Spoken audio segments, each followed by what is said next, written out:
Good morning to Atlanta. Welcome to our Safari Express train. Before we get started, we got a few rules to go over real quick. There's no eating or drinking on this train. There's no smoking or vaping here anywhere in the park. So we go around and keep all of our arms, legs, hands, feet, wings, tails, horns, trunks, and everything else inside the train car at all times. If you have a 5-minute ride, we'll come right back here. Please wait for the train to come to a full stop and for me to blow that whistle. When I blow that whistle, that's your signal that you may safely deboard the train. Before we get started, we're going to hear from our friend, our pal, Skylar. So please pay attention.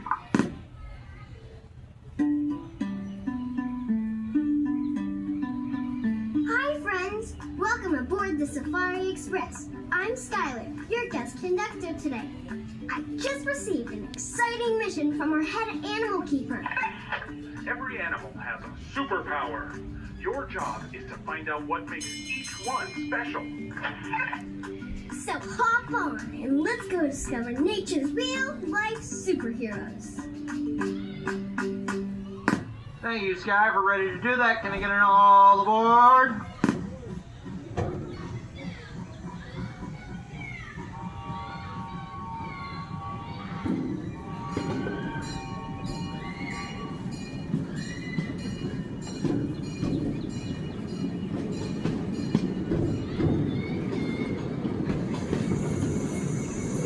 There's Orson the orangutan.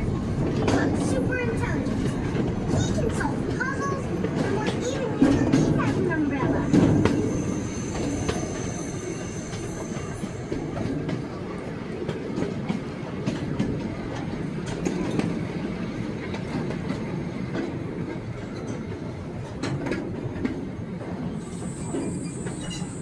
What's Manny the Meerkat doing? He's a lookout, using super observation skills to keep his whole group safe.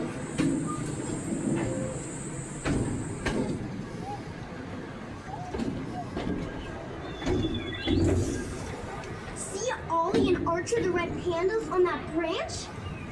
They're super balanced. Let them climb way up high without slipping.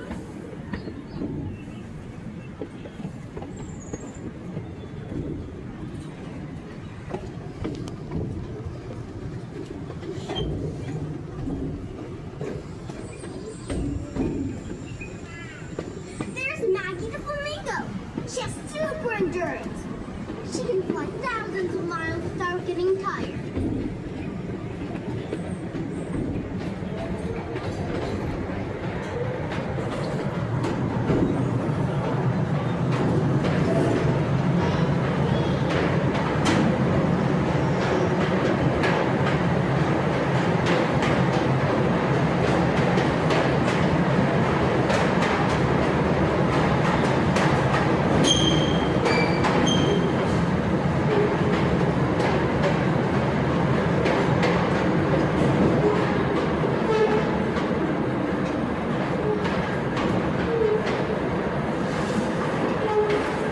Look up! It's Theo, the giraffe. His super height helps him reach food no one else can.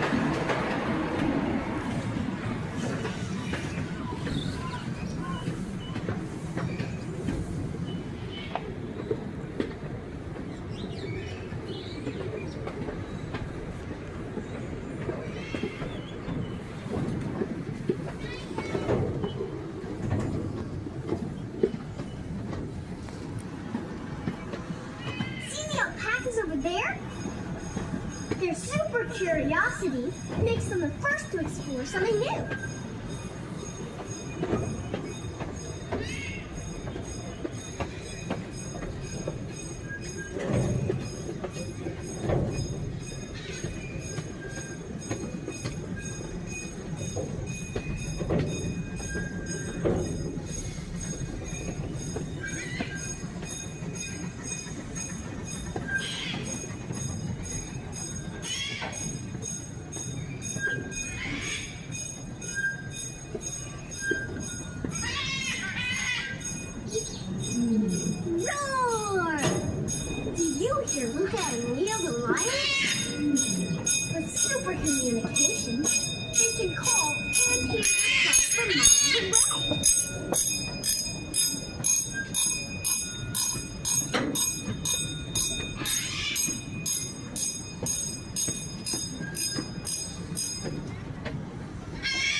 long-tailed lemurs.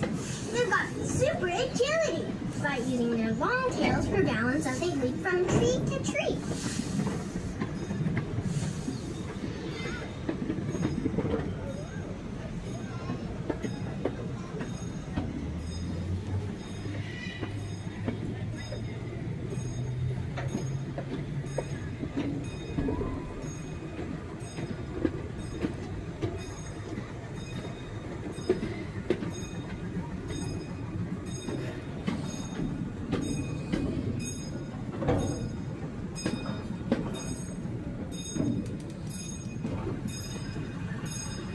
And finally, a romp of river otters. They use super teamwork. They fish, build, and play together all day.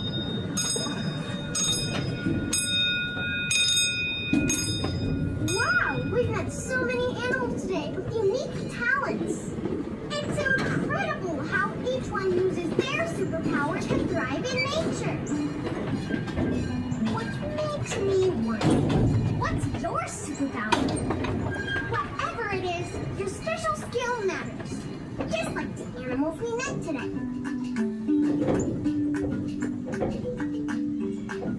Thanks for riding on the Safari Express. Keep exploring and keep using your superpower to make the world better.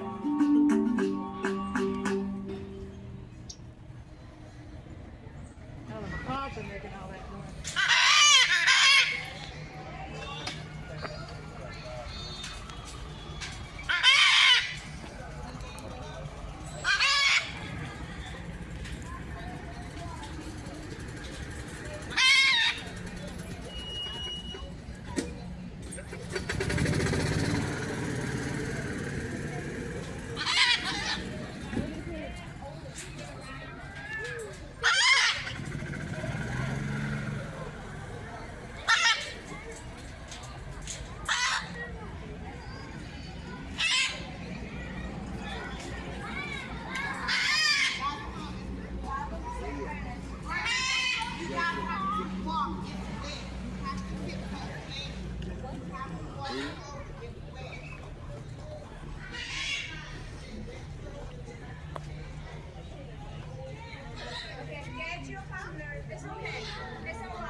Not in there, there's nothing in there.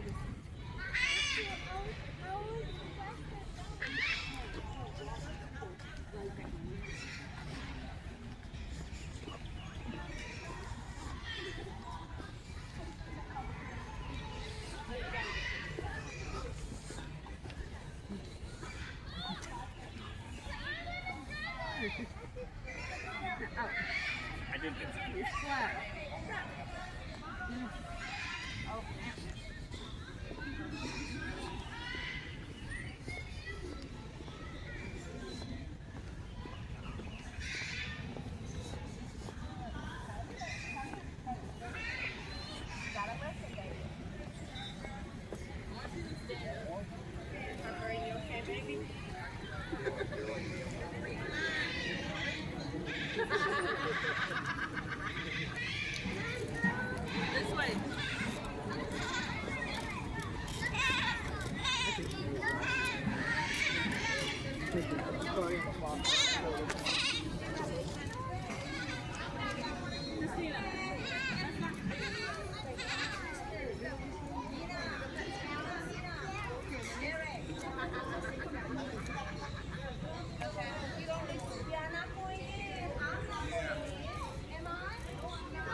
Con này là con đó Alpaca.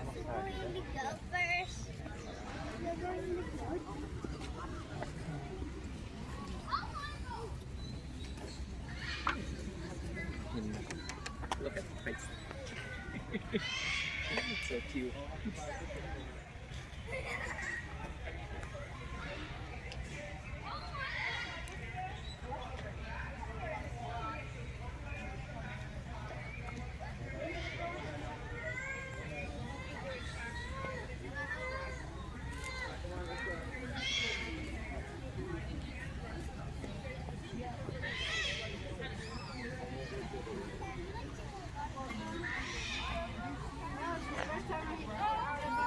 It's okay, you stay right there.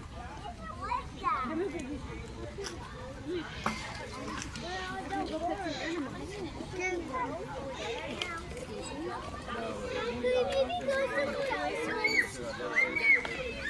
Finley, come here.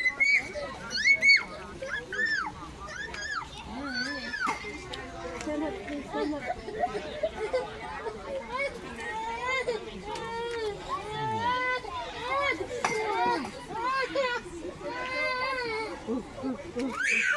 Oh no, it's hard to wait. I know.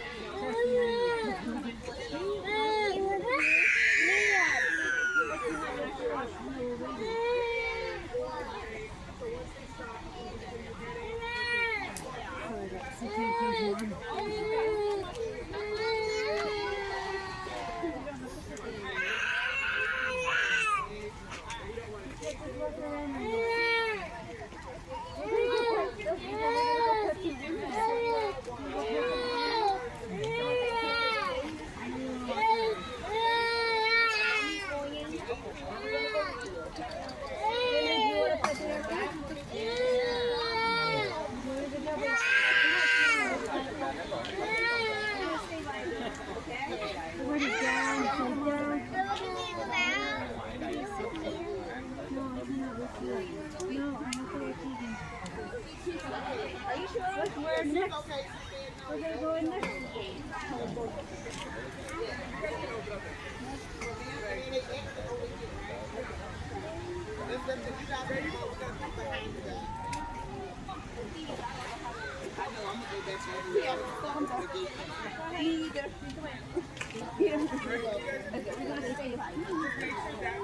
You're welcome. Okay, you got it. Wait. Oh, wait. You have to wait. Did you say we had to wait? Go ahead, I need to go in. Okay, go ahead.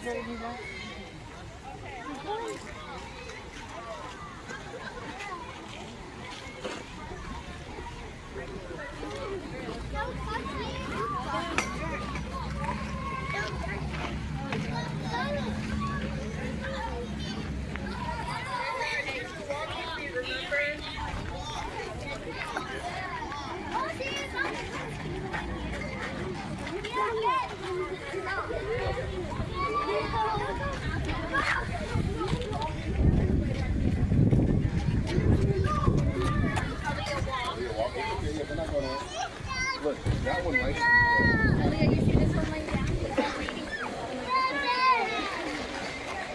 Look at this one. That's so cute.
Barbie?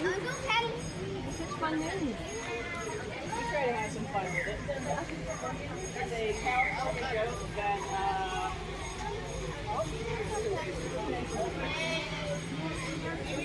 she's saying no thank you, actually. She's saying that there's a lot of kids here and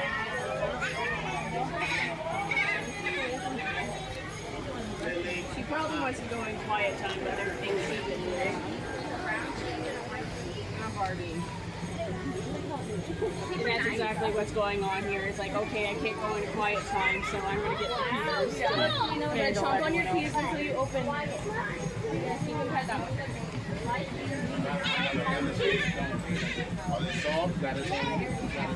Yep, so that big black guy there, his name is Elbow.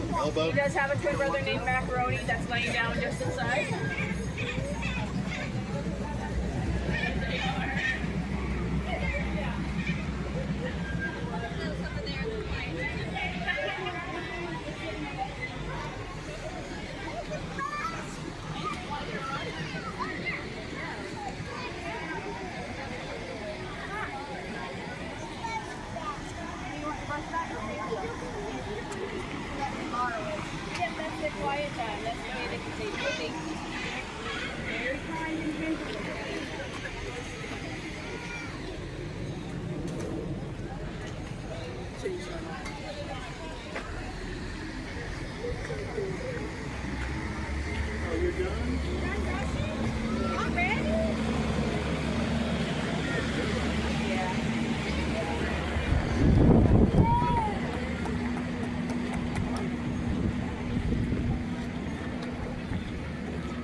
He loves brushes. Ooh, he thinks that feels so good. You done? Okay, good job.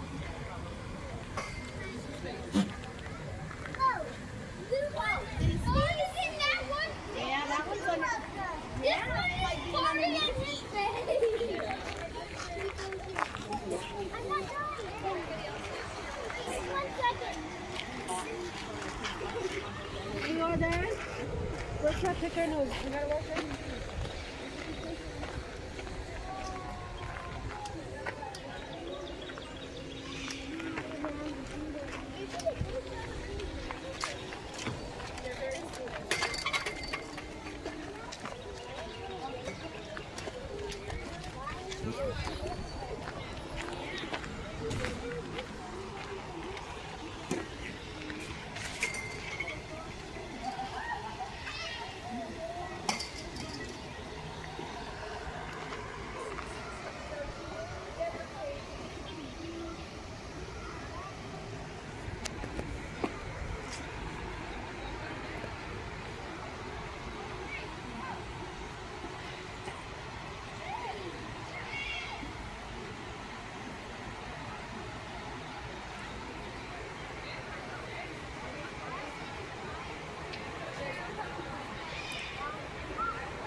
Avery. Want to throw up a peace sign? I'm gonna bring some hay for them.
Yeah, because he had changed and took it off.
Nothing in.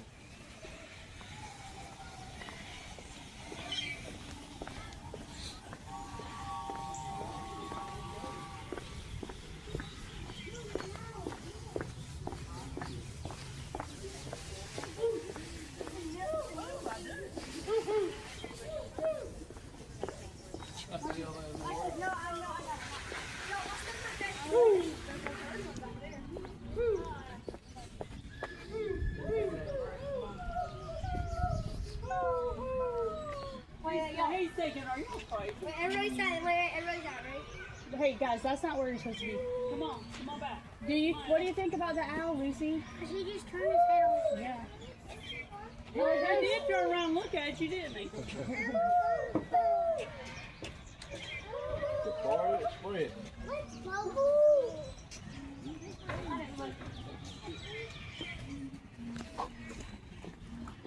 Look at that squirrel right there. Right outside here. Right there. On the porch. Oh, squirrel. Oh, look at these birds. They're pretty. Are they cockatoos or what? Oh, what now? That's gonna take squirrel. What? Oh, okay. There you go. I'm actually gonna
And she was like, yeah, I mean, she likes some stuff. Hold on, this way. Just like, yeah, I see it. Yeah. Why did you pay thousands? Yeah, I told my dad if he wants us to go, like, we'll go and stay at a hotel. Yeah. And he doesn't think we can go to the fair and stuff.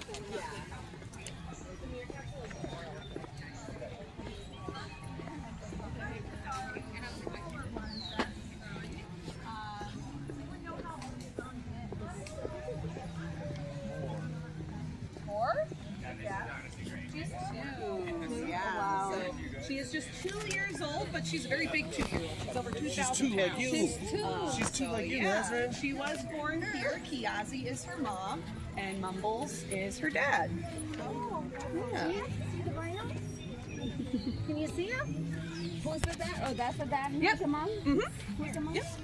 Kiazi, the one in the back there, behind her, that's her mom. Yeah, and then we got our other adult female who plays the role of Auntie.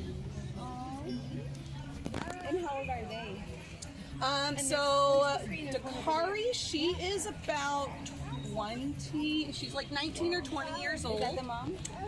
No, so that's the auntie. Mom, Kiazi, she's older. She's about 25-ish, give or take. And then Mumbles is our youngest adult. He's about 12 or 13. So the age is. You see him eating hay? Doesn't matter too much whether they mate or not. So with the recent extinction take a photo of I believe white rhinos, where are the southern white rhinos on the list of endangered? Good question. So southern white rhinos are actually the only subspecies of rhino that is not endangered. Wow, that's So their awesome. numbers, there's about, I want to say 17,000 of them in the wild. So their numbers are doing all right, which is good. But there's, they can very easily, dwindle in population if there are many of them. That's a rhino. So in the wild, rhinos will usually live somewhere between 20 and 30 years old on average. In human care, that might be more between like 20 and 40 years old. Potentially even longer than that. And no one can hear it. No one can hear it. So I can't hear you. No, so mom got here, how long ago was it? I want to say like... Yeah, can you like, I just stepped outside. You argue with me. She can't hear She's been on my whole life. Yes. Yeah, that's the case for all of our rhinos. So rhinos are one of our animals that are on what we call an SSP. It stands for Species Survival Plan. So that means there's either a person or a committee of people who look at all of the southern white rhinos across all zoos in the country, and they figure out how to move rhinos between different zoos, so that way there can be breeding opportunities between genetically diverse individuals. So yeah, Mumbles and Kiazi had a breeding recommendation, so Kiazi came, and then Kori, she also came to be part of our little crash of rhinos, just because they're pretty social animals. So They had a baby, so that was such a success. yeah, that's a big success. Yeah, and who knows? Maybe it'll happen again in the future. We'll have to see.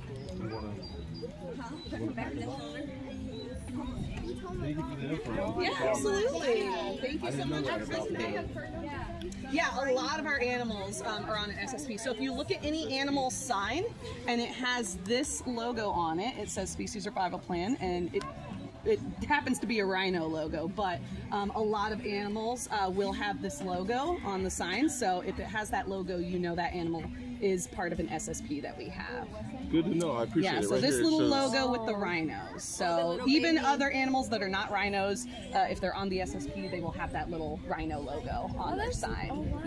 Thank you so much. That's Yeah. a great initiative. I Yeah, love I'm hearing gonna look about at the that. signs. Yeah, absolutely. Hashtag por favor.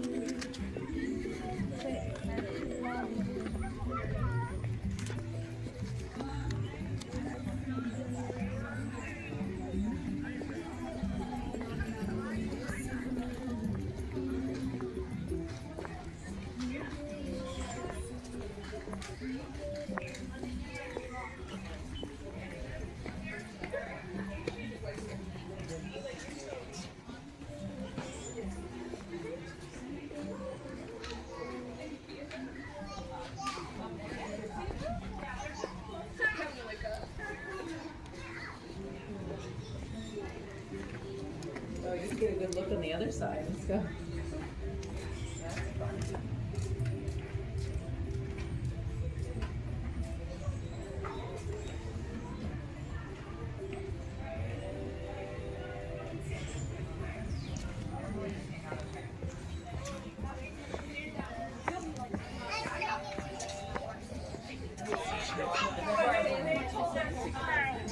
Yours all twisted up, Zay Zay. Let's go look at a Savanna. Turn it this way.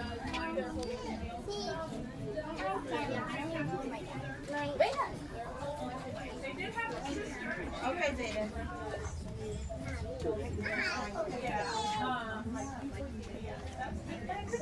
But it just depends on the zoo and the animal. Like we got a female tiger here last year on a breeding recommendation, so we are hopefully breeding tigers potentially, but not lions. Yeah. Okay. Yeah, absolutely.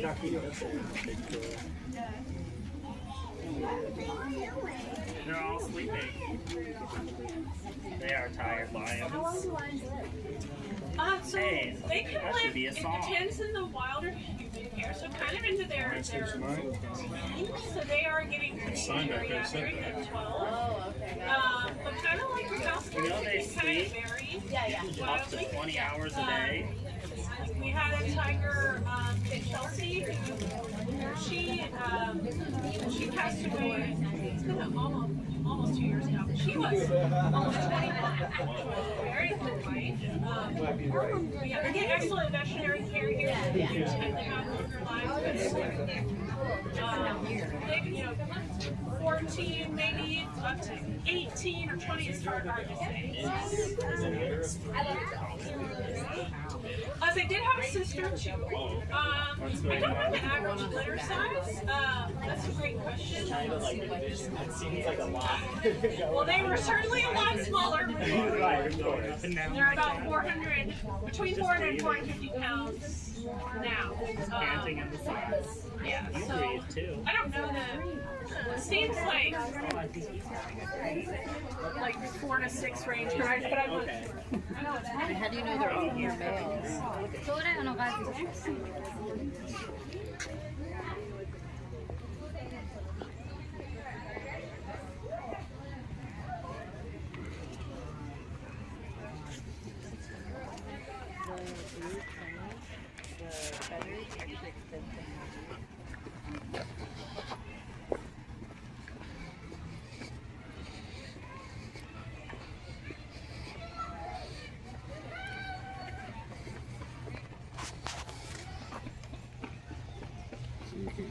Oh, and the blue crane. Okay, so this is the blue crane.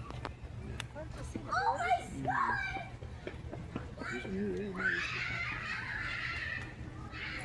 Southern Africa. See the bird? Can you see the bird and the feather? You want to see it? Okay.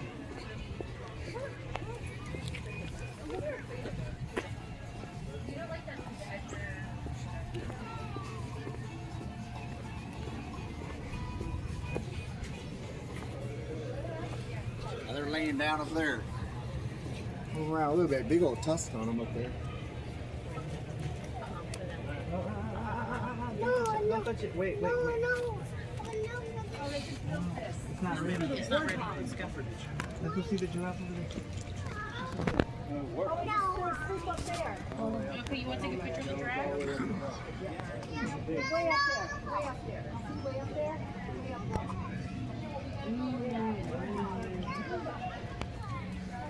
Way up there.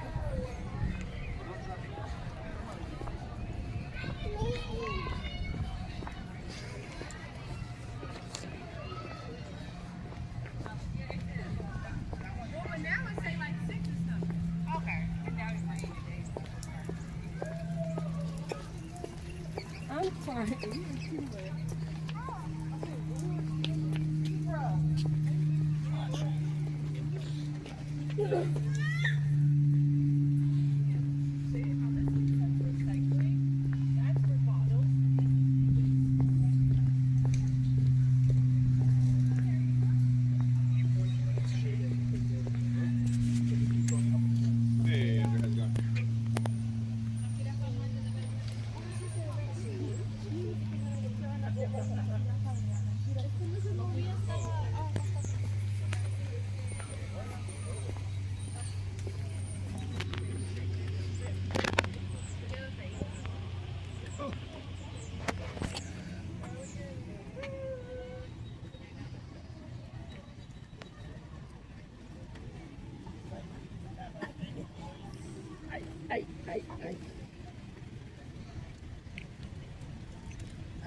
Until I get close, though.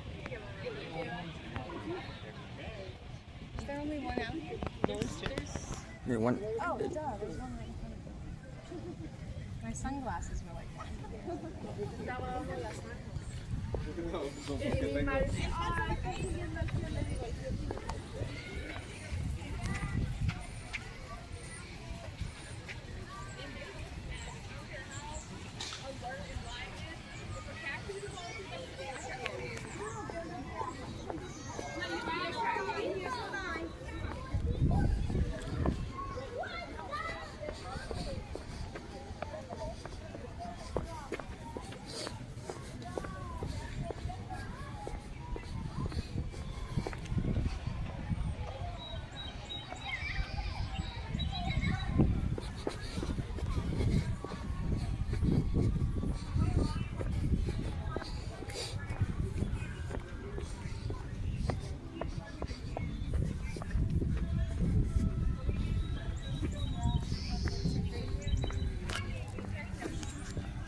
Ven por aquí, papi.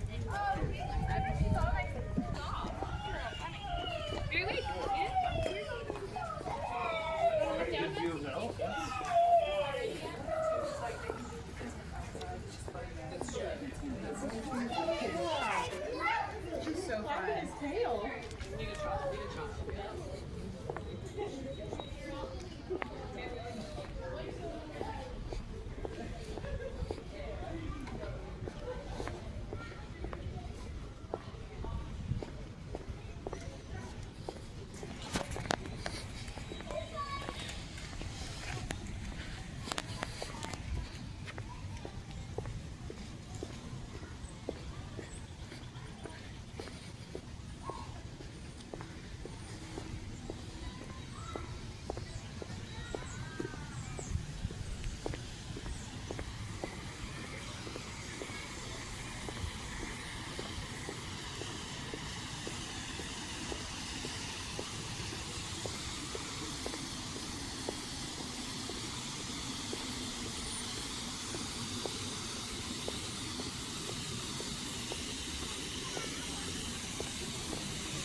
Oh no, believe me, he won't miss this.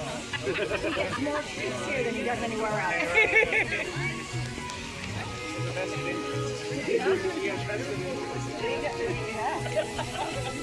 And sometimes they will walk away. I was saying, they'll be like, I'm done. Well, with our gorillas, they're kind of going up in left field somewhere right here. We were the first zoo to actually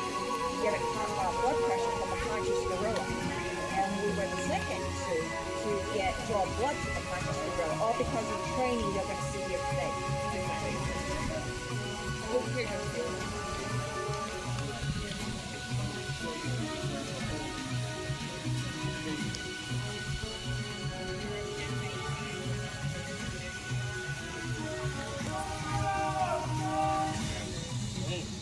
So what you guys are seeing right now is something called choice. That means Msholo has the option to participate if he wants to or not. You can see Alejandro is trying to get him to come over. It's not going as quickly as maybe we would like it to. We'll still Here he stand comes. Here comes the big guy. Here comes Msholo. Here comes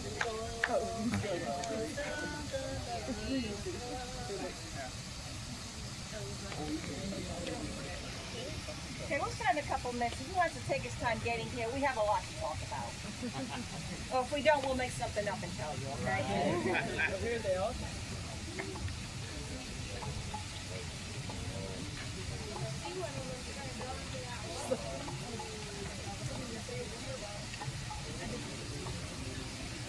You all hear me, right? Yeah. Okay, that might not be a good thing, but we'll go with it. They got it.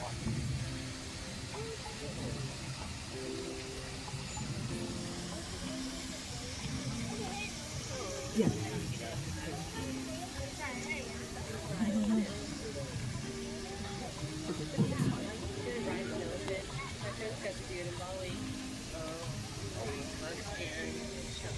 Alright, well, hope you finally decided to show up. Not a moment too soon.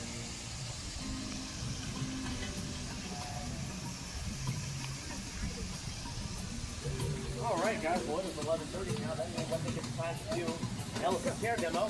But I'm not going to be doing this one today. I'm going to hand it over to a very special friend of mine. So please everyone, clap those paws, stomp those hooves, and ruffle those feathers for Karen. Thank you very much for that introduction. Okay. Good morning, guests at Zoo Atlanta. Good morning. You all hear me okay? Like I said, that might not be a good thing, but we'll work through it. Okay, I want to welcome you all to our elephant care demo at the Zabisi Elephant Center. This is the habitat for our elephants during nighttime. It's the indoor habitat. Okay, today my name's Karen. I'm a certified interpreter guide, along with my good friend Kyle. You'll be meeting the elephant care team in a few minutes, and you'll be meeting the star of the show. Okay, this is going to last maybe about 10 to 15 minutes. Okay, I would ask you to hold all questions until the end. Then you can either ask me, or when we conclude, you can go up to the care team and talk with them if you would like. Okay, so let's get started. What you're going to see today with our elephants is the interaction between among the keepers and the elephants. Okay, at Zoo Atlanta, this is kind of like our set goal, our theme, so to speak. What we do here with all our animals, especially with the elephants, we have daily interactions with them.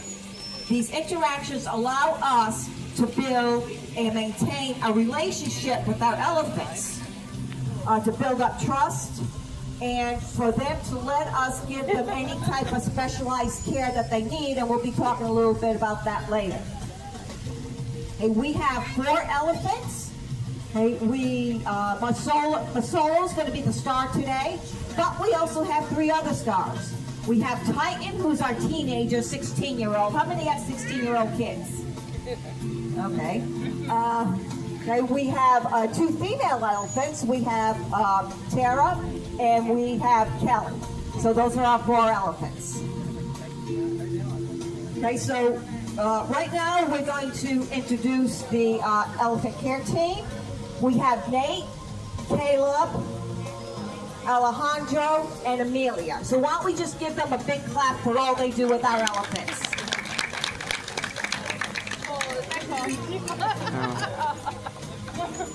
Okay, how many of y'all have pets at home? Okay, do you interact with your pets on a daily basis? Yeah, it kind of makes them get to know you, right? Anyone have exotic pets? Birds, lizards, iguanas, tortoises? Good. Okay, they need interactions too, right?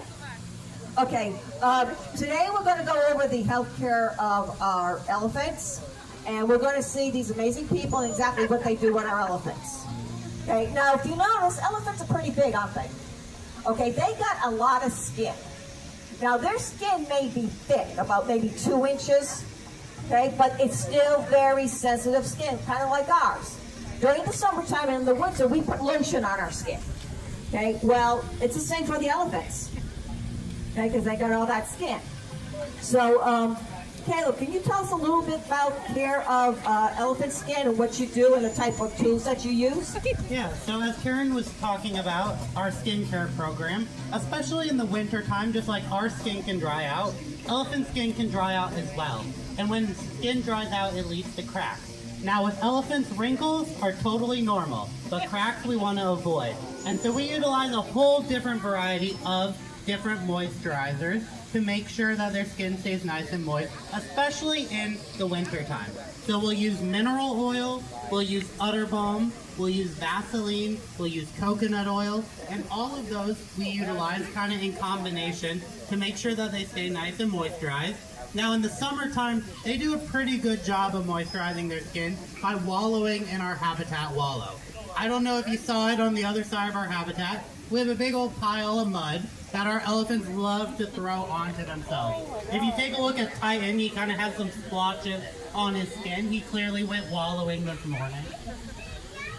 And if you check out Kelly, our other female, you might notice she's a little darker, a little splotchier. She's been getting a lot of skincare recently, so she's currently covered in mineral oil, Otter Balm, and Vaseline, just to make sure her skin doesn't dry out this time of year.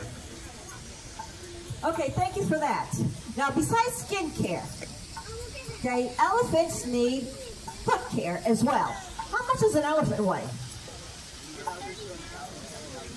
That's right, maybe 13, 14,000 pounds. That's a lot of weight to put on 4 feet. Okay? Elephants are called, it's what's called digigrade. They walk on their toes.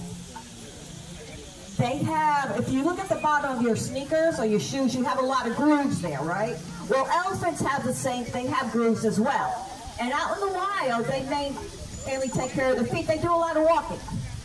But in captivity, maybe not so much. So we need to care for their feet. So what are some of the things you do to care for their feet? Some of the tools you'll use? So as Karen just said, elephants are digigrades, which essentially means they walk on their tiptoes. At the very bottom of their foot, what we call their pad, as Karen said, there's a lot of grooves, very similar to the bottom of a tennis shoe. And so that is actually a callus that's constantly growing. Because in the wild, elephants have to walk miles and miles and miles and miles and miles a day in order to find food.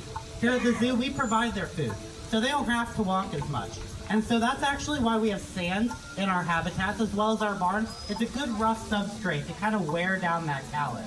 Now, because they're not having to walk as much, we do provide footwork, and so we use a lot of different types of tools to maintain that pad, to make sure that callus doesn't get overgrown. Because if that callus gets overgrown, it makes the foot very firm. And that means when they're walking over rocks and sticks, it could lead to cracks. And like we talked about earlier, cracks are bad. So we want to make sure we utilize the right tools to wear down that pad. So we have a big old nail file that files their nails.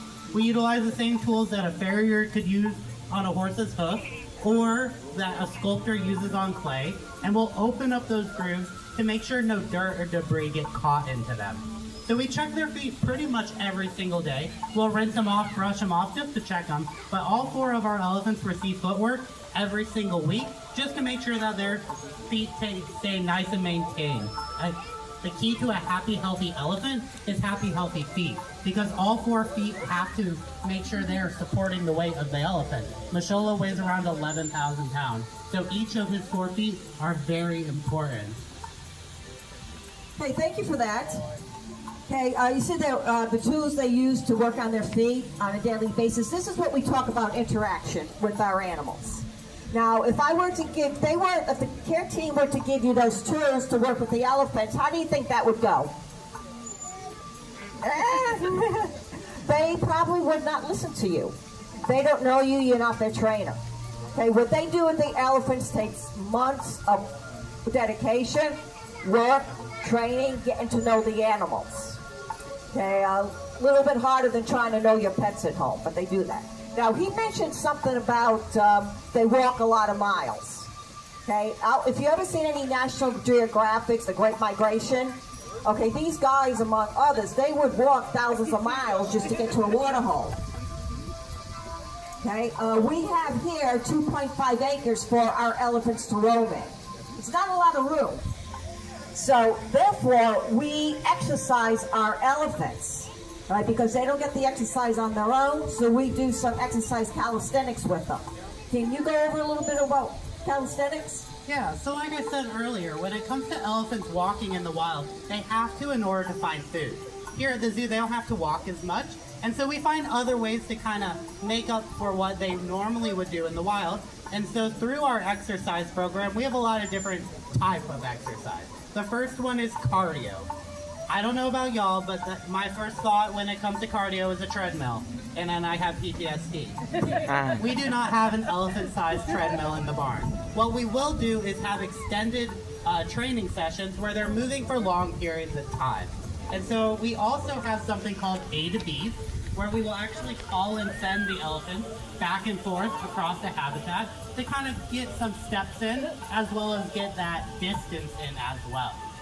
In addition to cardio, we also do weightlifting. Now, weightlifting does not mean they're picking up dumbbells.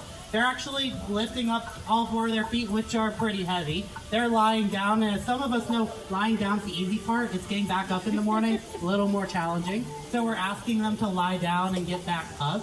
We'll have them pick up big, heavy logs, and we'll also have them interacting with different features of their habitat for that strength building, whether it's stepping up onto a wall or moving around in a certain way. We also do yoga. Now, we're not yoga certified, but when we are having them lift up all four of their feet, we're having them stretch out their limbs and really utilize all of the joints that they have. And so all of that together gives us a well-rounded exercise program that's really important, especially as Kelly and Tara, our two females, have gotten older. And Msholo, he's starting to get to that point too, where he's needing to do them every multiple times a week in order to keep everything moving and grooving the way it's supposed to. Okay, thank you for that. Little tidbits about elephants. They're the largest land animals on Earth, followed by the rhinos. Okay, their gestation period's about 22 months. Take a little bit longer than most animals to have. They are endangered. These animals are hunted not so much for the pet trade, but for the ivy and skin and whatever else these poachers can get off of them. At the airports, they are very well secured, and they look at trafficking. We have picked up several things from elephant traffickers, ear, bones, teeth, stuff like that. We have information at Zambezi Elephant Center about some of the elephant federations that you can look at and maybe join and subscribe to a few of them. Okay. Does anybody have any questions about our elephants or anything else that you would like to know that we did not cover?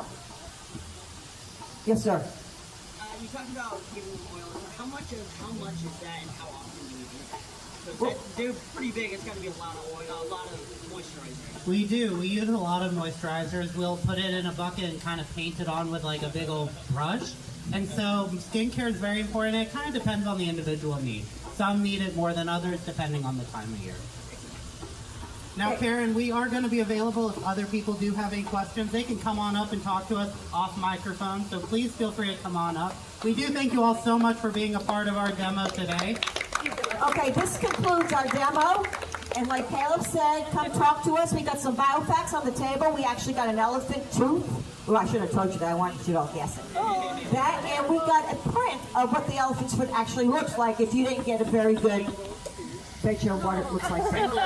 Okay, so this concludes our elephant care demo. If you read the back of your map, there's a lot of other stuff going on today. Some other demos, so please read them and go to those demos and get all you can out of your adventure today at Zoo Atlanta.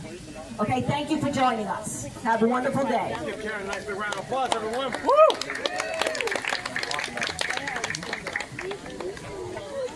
And then yes, like you mentioned, this is a single tooth. This is not teeth plural.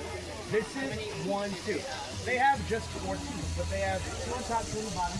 But unlike us, they grow about 6 sets of teeth in their lifetime, throughout their lives. So Msholo here is about on his 4th set of teeth, whereas we only get 2 sets of teeth, they get 6 sets. Now, each single tooth does weigh about 5 pounds. They are about the size of your average house brick. Now, we'd like to see how heavy this is, so unfortunately, I cannot let this go, but what you're going to do is you're going to hold out your hand, and I'm going to release its weight to you, and you're going to see how heavy it is. Ready? Wow. So again, hold its weight.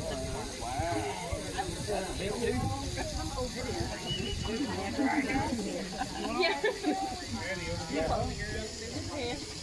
Addy, come over. Oh, you want to hold it? Okay, you want to hold it. Addy, do you want to? This is the nice thing we're doing. Wow, that's just 1 tooth. Nice work.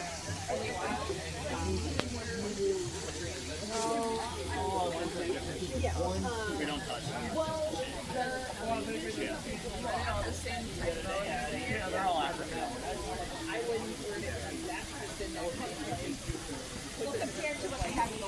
Right. So, my name is Adrian Anna. I'm one of the carnivore keepers here at Zoo Atlanta. I'm here for our tiger talk this morning. Bob is our tiger on habitat. He's very hard to see at this viewing. The best spot to see him is actually that bamboo. You guys see that green bamboo? He's in that ditch right there. Sometimes if you stand right here, you can see the very top of him. Hopefully he'll come over. He might not. He likes to sleep. But I'll chat with you guys for a little bit and talk to you about tigers. If you guys have any questions, let me know. We do have 2 tigers here. So, oh, he's popping up his head. You guys see him? There he is. There's Bob. So this is Bob, one of our Sumatran tigers. We do have 2 Sumatran tigers here at Zoo Atlanta. The other one is Buttercup. We have a male and a female. Tigers are solitary animals. That means they're never going to share the same space as the other tiger. Here we go. These 2 are here as part of the breeding program, so that's called a species survival program. So hopefully one day they will be put together, hopefully have cubs. That is not right now.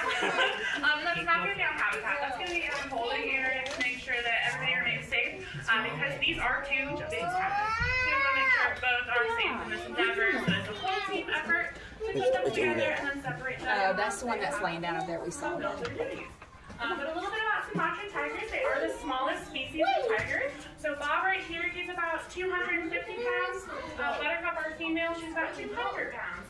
So maybe the size of a good male adult. Other tigers can be up to like 500 pounds. So for example, our African lions, they're close to like 400 to 500 pounds. They're definitely a lot smaller. So if you can't see the tiger, his head is popping up. If you look all the way to the corner by the green bamboo, his head is kind of just bobbing right there. Which is perfect because his name's Bob. So they're found on the island of Sumatra. There's only a couple hundred tigers left, so these guys are critically endangered. The biggest things that they face is going to be habitat loss or human and tiger conflict. So there are going to be farmers there who are farming to keep their families well fed and their villages fed. The tigers are going to come in and they're going to go after their livestock. We're just going to create that conflict that people are going to want to avoid because you don't really want a tiger in your backyard going after your livestock. So naturally humans will try to trap them upstairs and things like that. So there's actually a lot of great conservation work.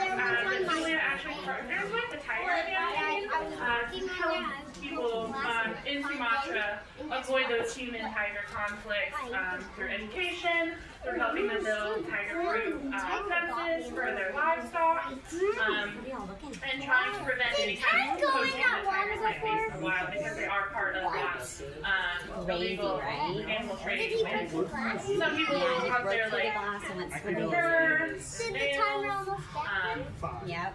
Exactly. He had to run really we gotta just support those conservation efforts. And also just by coming here, you guys are actually supporting that because like I mentioned, we actually do send money to that tiger campaign. So it's great work that we do in partnership with them. I don't think that happened. A little bit about Bob. He's a tough guy to kind of win over. He's very build that relationship with him, he is fantastic. He'll chat your ear off. He's great for training. So all of our animals here at New Atlanta, we train with positive reinforcement. So if they want to participate, they absolutely can. If they don't want to, that's totally fine. They're still going to get all their food. So he is actually trained to get on a bench, present his tail through a little slot, and then that way we can actually get blood draws, blood pressure, and he can put his hip against the mesh as well, and that way we can actually give him his vaccines. So does anybody here go see the doctor, right, or take our animals to the vets? Same thing with our tigers. They have to go to the vet and the doctor to make sure that they stay nice and healthy. So it's really important that we train with them. That way they are helping us participate in their vet care. And we don't have to put them under anesthesia, and it's not a stressful event. They can just come and get a snack and get their blood drawn, which is really cool. Does anybody have any questions? I'll keep chatting. Say that again? Oh, great question. So they're both about 3.5. He was born in July of 2022. She was born in October of 2022. So, they're both going to be turning 4 this year. You talked about them being not social creatures, solitary creatures and stuff like that. How do they deal with meeting another one in their habitat? Well, I guess out in natural areas, but like, zoos. Where am I? Right, you're good. So the question is kind of like, how do tigers meet in human care and in wildlife? Yeah. So I'll address it in the wild first. So they communicate through a lot of different tactics, right? So she'll actually come out here and she loves scratching up the trees. So scent marking and scratching, that's kind of going to let other tigers know, hey, I'm in the area, this is my spot, stay away. But then when the females are cycling, they'll also just give off a different scent and different vocalization, and that'll kind of prompt the males like, hey, you might want to come into this area, I might be receptive to you, I might not. So even in the wild, when they do get together for breeding, it can go positively or it can go negatively. That's why we're very careful here. But they do have those different signs of vocalizations and scents that kind of alert each other in the wild, because they'll definitely come across each other. And it's the same thing with the male tiger. This is my territory, don't come over here. But they'll challenge each other, right? They'll say like, I want to come into this area now, get out of here. So it's definitely 3 different kinds of communications in the wild. In human care, obviously they're going to see each other a lot more, they're going to hear each other, they're going to smell each other. And these two are both fairly newer to Zoo Atlanta, so Bob came in 2023, Buttercup came in 2025. So they're still getting acclimated to each other. We kept them separated at first, so there's multiple dens inside, so they're never sharing the same den, but they do have visual. So when we first got Buttercup, we kind of limited visual just to make sure that they're not as stressed. That quickly kind of went away because it's hard to block complete visual, and it wasn't too stressful for them. So they both definitely saw each other, but we wouldn't pass them by each other when they both had the same den. There are going to be multiple dens separating them from going inside to outside, but then that's going to gradually change, right? Gradually they got each other's dens so they can smell each other more. They're getting closer den-wise. They're not quite what we say mesh-to-mesh howdy, so that's going to be sharing a mesh wall, which is pretty much the closest they get until a full howdy. So we're still working on that part. Like I said, they're still tigers. They're solitary. They're not going to want to be together until they kind of want to be together. So we go at their pace, right? We want to watch their behaviors, make sure they're not too stressed out. Stress-free tigers, if they're not eating, they're not shifting, generally just shutting down. But they're both still doing really well. You'll still hear vocalizations of, hey, you're too close to me, but that's naturally what tigers will do. Great things that we do still see from them right now is they're still vocalizing, which is what we call a contact call. So they are looking for kind of other tigers, but they're still not quite there yet, if that makes sense.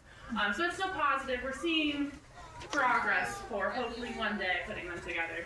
But it's baby steps. It's 1 step forward, 2 steps back, as it is typically with big cats. Exactly. And also hopes it may not work out, we never know, but it takes a great team effort to get them to that point, and we have to, like I said, be very careful because they're big cats. Yeah. Great questions. Yeah, what's your question? How did you guys like acquire or get the tigers? Yeah, how did we get the tigers? So they're, like I mentioned a little bit earlier, they're part of an SSP. So that's a species, it's kind of like a dating website, but for cats. Exactly. Yeah, so they look at all the big cat, or all the tigers in human care, all the Sumatran tigers in human care, and they kind of look at their genetics to see who's a little bit more valuable to prevent inbreeding. So if their genetics are wanted, and they'll basically match together and say, hey, these two tigers are recommended to breed, they'll go to it. But we got Bob first, so I think Buttercup was recommended to go with Bob, so she just naturally came here. Okay. On the flip side of that, so are our lions. We have 3 boys, but they're not genetically important, so they're not recommended to breed. So that's why we actually have 3 lions here, because their genetics are well represented and they just live out their lives together. Okay. If by some chance they are recommended to breed, they would go somewhere else, or 2 of them would go somewhere else and we bring a female. So yeah, it's just looking at genetics, making sure that there's no inbreeding, and that there's space, right? So like we're not just gonna breed tigers and have nowhere for them to go. Typically there is somewhere for them to go, because they are such a lower population in the wild. Not saying that they go back out to the wild, but since they are in human care, they'll stay here. But we're gonna keep up that species. Have they ever been in the wild? Not these tigers, and we haven't. There isn't a release program. Maybe one day there is. I think that's like the whole point of having them in human care, is that way, if they somehow become extinct in the wild, we have them here, and that maybe could happen. Yeah. Great questions. Any other questions? Actually, yeah. How do they take care of young then? Or how do they take care of young once they do? Is that something that they'll like have them for a bit and then send them out alone? Yeah, so like if there are cubs born here, cubs in general. Yeah, so they'll stay with the mom. So like I said, like they're solitary, so they're not gonna spend any time with dad. Yeah. So they'll remain with mom for a while. I believe about a year, 2 years, it kind of depends. Yeah. And then so like. You're very welcome, y'all. Have a great day. So like Bob and Buttercup, for example, they left their mom around, I think, a year or so, and then they came here. By that point, they're fully weaned. They're pretty much their own tiger. Mom has probably already picked them out. Fully adults. Yeah. Well, yeah. adults. Oh, young. Yeah.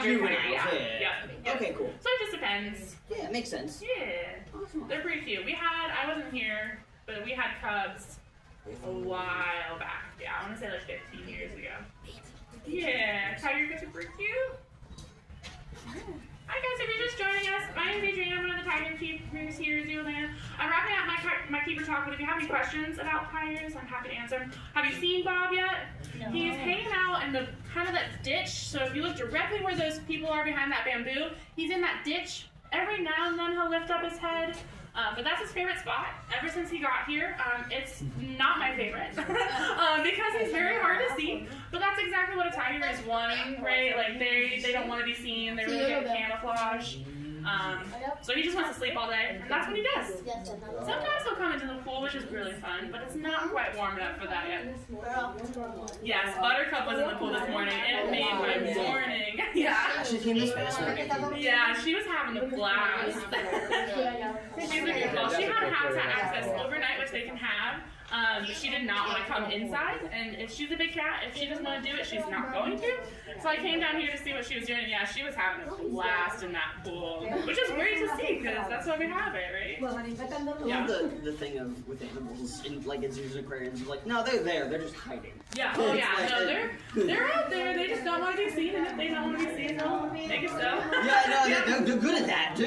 Yeah, and they're going to sleep all day. That's a lot of people will be like, oh, they're just sleeping. I'm like, that's what they want to do, right? Like, they're fed, they just want to rest. And big cats especially, they sleep for most of the day, because they don't want to have to use up all that energy, so. So do they just take turns in the enclosure? Exactly, yeah. So in an ideal world with our tigers, one would go out in the morning, and then one would go out in the afternoon. Like I mentioned, these two are fairly newer to us, so they're still acclimating to shifting inside. So Buttercup, she was out overnight, and she had it in this morning, only because she didn't want to shift in for me at first. I gave her a few hours, and then she did eventually shift, so now Bob's out, and he'll probably have it for the rest of the day, and then overnight, just because she was a habitat hog overnight. So we kind of adjust it to make sure that they're both out as much as possible. So we typically will use reinforcers, so their diet, milk, But if it's reinforcing to be out here, they're gonna choose to be out there. Knock on wood, we've never had it like an emergency situation where something else happened. We had like Chelsea, she was our last female tiger. She was getting older, and we were getting a little bit concerned about her being on habitat and then not coming back up. Yeah. So there is definitely like a discussion to have if there are like medical concerns. But otherwise, it's just they'll come in when they come in. And that's that. Yeah, they typically do because typically that's where we feed them inside. So it is high enough in there that they will eventually come in.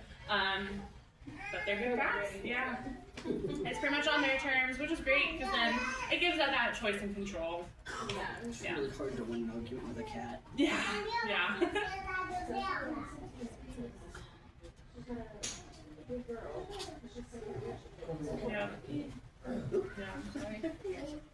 Awesome. Thank you so much. Yeah, no problem. Yeah, thanks for coming in. About 9 years. Yeah, and I love it. It's I started, so I was an intern in carnivores with the tigers, and then I started in our outback areas with our goats and sheep, and then I eventually came back over to our carnivore team. Yeah, but both teams have been fantastic. I love Zoo Atlanta. I'm originally from Arizona, so it was quite the change coming out here, but it's a great zoo. I love it. Summers are very different. Yeah, summers are very different. Yeah. Weird question. Yeah. How do you? It's gonna sound bad. How close do you guys get to them? No, that's a great question. Yeah. Because I don't know how well they react with. Well, I guess they used to you guys, but how well they react with you? Absolutely. So that was definitely something when they first got here, building that relationship, because we do get fairly close, but it's protected contact. So we're never sharing the same space with them. So there's always a mesh barrier. That being said, but we are close proximity, right? That mesh is right there, but I can get close to it. But their claws can come out, so you want to make sure that we're still a safe space. But when we're training with them, that slot that I mentioned for their tail, I can be close to that mesh, and then that tail is going to come right out into my space. But that being said, their paws can also. So their tail is going to come towards us, but if they're flipped around for any reason, we're taking steps back because their paws can come out. Those are big. Yeah, you can kind of see his head if you guys are just joining. It's kind of popped up. He's moving ever so slightly, and he's back down. But yeah, we had to build that relationship with them because they're very unsure about us in the beginning, and they're gonna vocalize at us. They're gonna come out the ditch. How the bamboo is. Give them reinforcement. I gave Bob so much milk. It's goat's milk. Diluted goat's milk is his favorite. Just kind of sit with them, chat with them, get them used to us. But that being said, they're still tigers. If they don't like us, they're not going to like us. But as long as they work with us and have somewhat positive relationship with us, we'll get there. But yeah. Yeah. Have a good day. Thank you very much. No problem. Have a good one. Unlikely. Well, so kind of yes, kind of no. Not chin scratches. He's in the bamboo area, in the ditch. Where is he? He's in the ditch by the bamboo. We get them used to be. He may pop up once in a while. Can you see him from here? When he popped his head up. You saw his head? Yeah. So there is an element of tactile. With our lions, they're a little bit more used to it. They've been here since they were born 12 years ago. Bob is pretty good about tail work. Buttercup not so much. It just kind of depends on the animal. I like to think sometimes they might enjoy that tactile, but it's also hard to tell. Yeah. As long as it's safe, and that being said, our fingers are never crossing that barrier. They have to be pretty much flushed up against the mesh, so that our fingers aren't going through. Because if your fingers are going through and they whip around, bye. And I like them. I like my fingers. Yeah, they're kind of useful. Yeah, pretty much. Thank you so much. No problem, y'all. Thanks for coming out today. Of course. Everybody else have a good rest of your day. Over here? Yeah, I know. That's bamboo. Good afternoon. What about that giant playground? That's just talking about the rope course. Yeah, we didn't pay for it. Always the tiger. And the train and the carousel. Did we pay for that giant one? No, baby, not the rope right now. But the playground, yes. You've never done the rope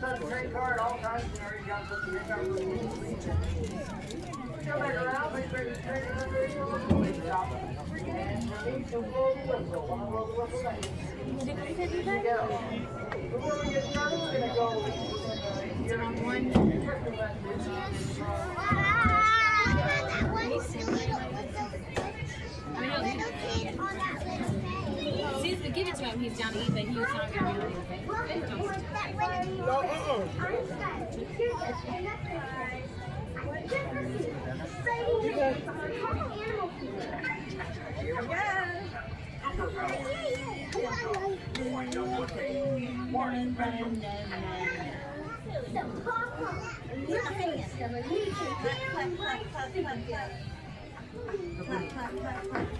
Ready to do that? Get it all aboard.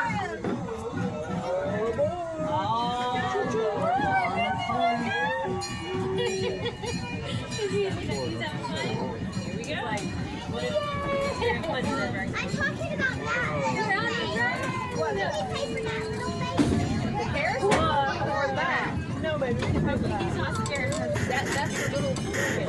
Whoa, where are we going? There's a gorilla. There's the orangutan.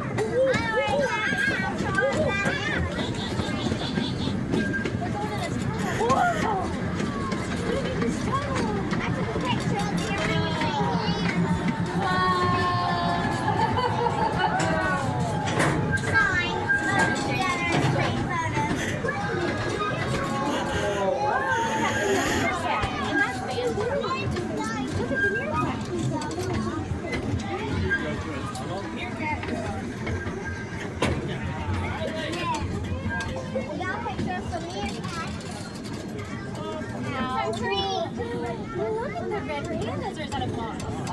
Red pandas! Got it! Where's the red panda? It looks like...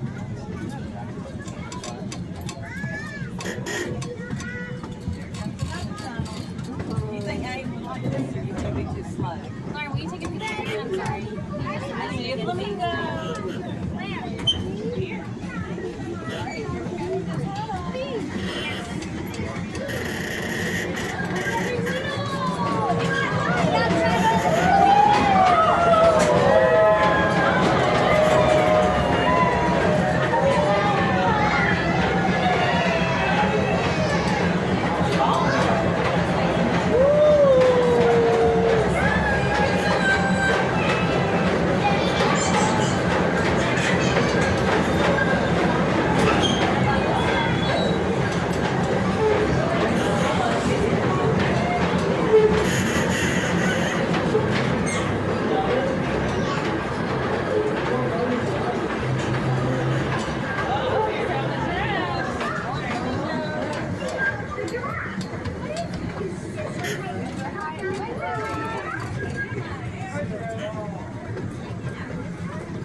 There's Alpaca.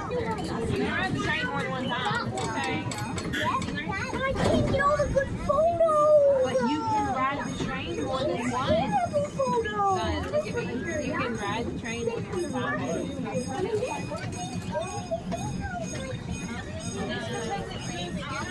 Take great photos. Take the video. Son, you can ride it in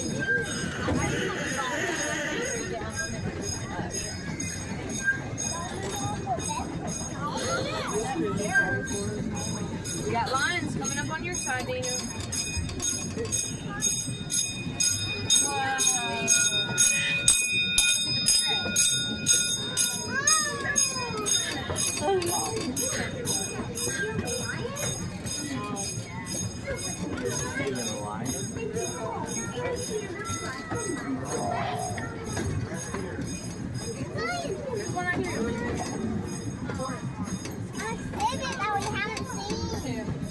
Yeah, it's birds.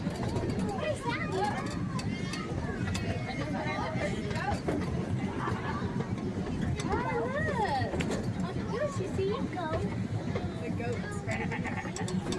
Aiden would love this. It's very hot. They usually put them back and forth. No, I am. I'm just not going to stay for a very long time.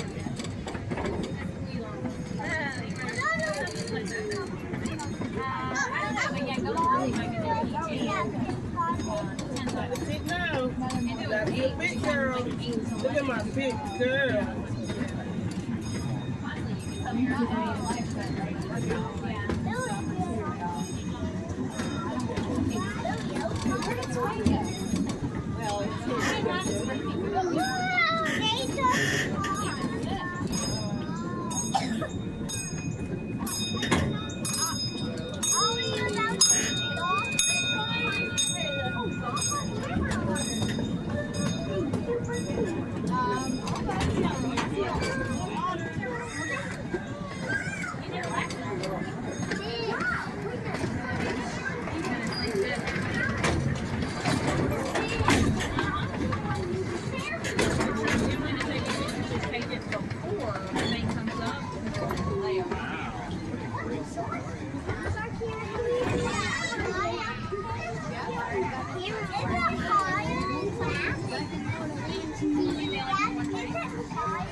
Below you. That's so cool, Judah.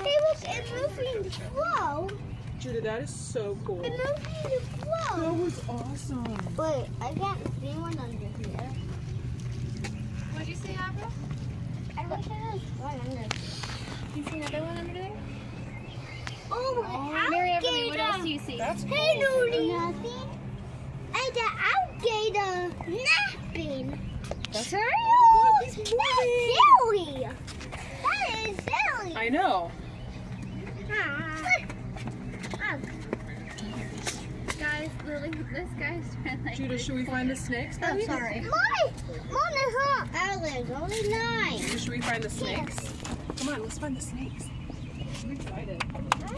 Hey girls. That was really cool to see. We're gonna use the restroom and then we'll go into the building, okay? Meet me at the restroom and we're all gonna try to grab one together.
You see it? Oh.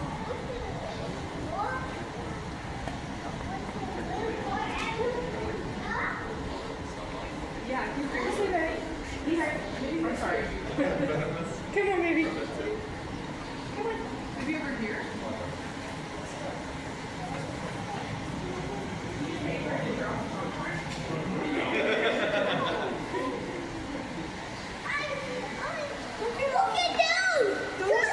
Those are so cool. Wow, look at the turtles.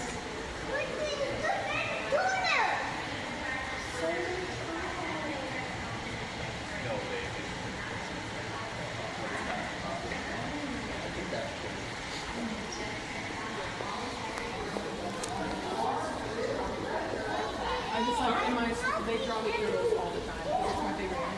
So like my studio just has like pictures and like little, they give me little, I know.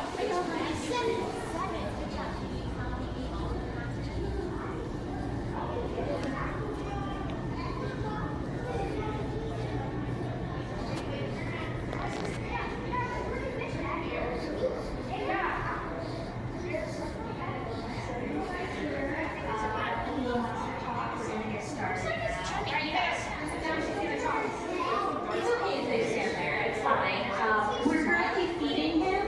He's getting baby mice. These guys are carnivores, although they're not super effective predators. They really only eat stuff that they can catch, and they're not very fast. So they're mostly eating eggs and baby animals, actually, unfortunately. So sad. But these guys are super cool. They're one of only 2 kinds of venomous lizards found in North America, and one of only 2 families of venomous lizards found in the world. These guys have a venom that is not as potent as like a venomous snake, so they aren't very fatal when people do get bit. It's usually just kind of a sucky you get at the hospital. Our guy here is old. He's actually going to be 40 this year. These are very long-lived lizards. And he was born at Atlanta back in the 80s. So we're very lucky to still have him. Is he going to get a medal? These guys are native to the United States Southwest in the Sonoran Desert. They're in New Mexico, Arizona, Nevada, California. They're actually fairly widespread, though rarely encountered, because they spend about 90% of the time underground. These guys are really good at burrowing, they're really good at digging, and it's super hot out in the desert. And these guys are ectothermic, which means their body heat is the same temperature as the outside conditions. So they don't want to overheat, so in the hottest part of the day, they're actually going to be underground. So they're only going to be active in the early morning and late afternoon. These guys also have an incredibly slow metabolism. They only need 3 or 4 good meals per year. And then they store that energy as fat in their helium fat tails. And then they can just hang out underground. They will eat more if offered or if found, but they don't have to. Scientists thought that was super cool, and so they actually looked into what properties might be helping them have such a slow metabolism. And they found a peptide in their venom that they then were able to simulate and recreate artificially, and that is actually what the drug Ozempic and GLP-1s, if you've heard of those, that's where they came from. So without the Gila monster, people wouldn't have those drugs for type 2 diabetes. These guys are really good climbers. That's why he has all this nice rock work in here. They have super long claws that help them hang on as well as dig. They also have a really good sense of smell. So as he's flicking his tongue out, he's picking up scent particles and bringing them into his mouth, where he has an organ called the Jacobson's organ, which then analyzes those particles and can help him locate food. These guys, their main predators are going to actually be humans. So humans who deliberately kill them, who accidentally kill them by running them over, or who illegally collect them from the wild. Well, once they're an adult, not much is going to be able to hurt them. They're nicely armored. Each of those bumps on their skin has a little bone under it called an osteoderm, so they're kind of covered in armor. And in their skeletons, you can even see all of those little bones covering them. When they're young, though, the babies are often eaten by coyotes, foxes, snakes, birds of prey like hawks and eagles, things of that nature. These guys are protected in all of the states that they are found in the wild, so all 4 of the United States that they're found in. But people can have them as pets in other states.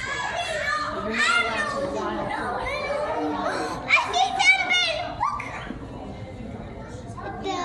If anybody just showed up, the reason why he's out and about like this is because we didn't just feed him.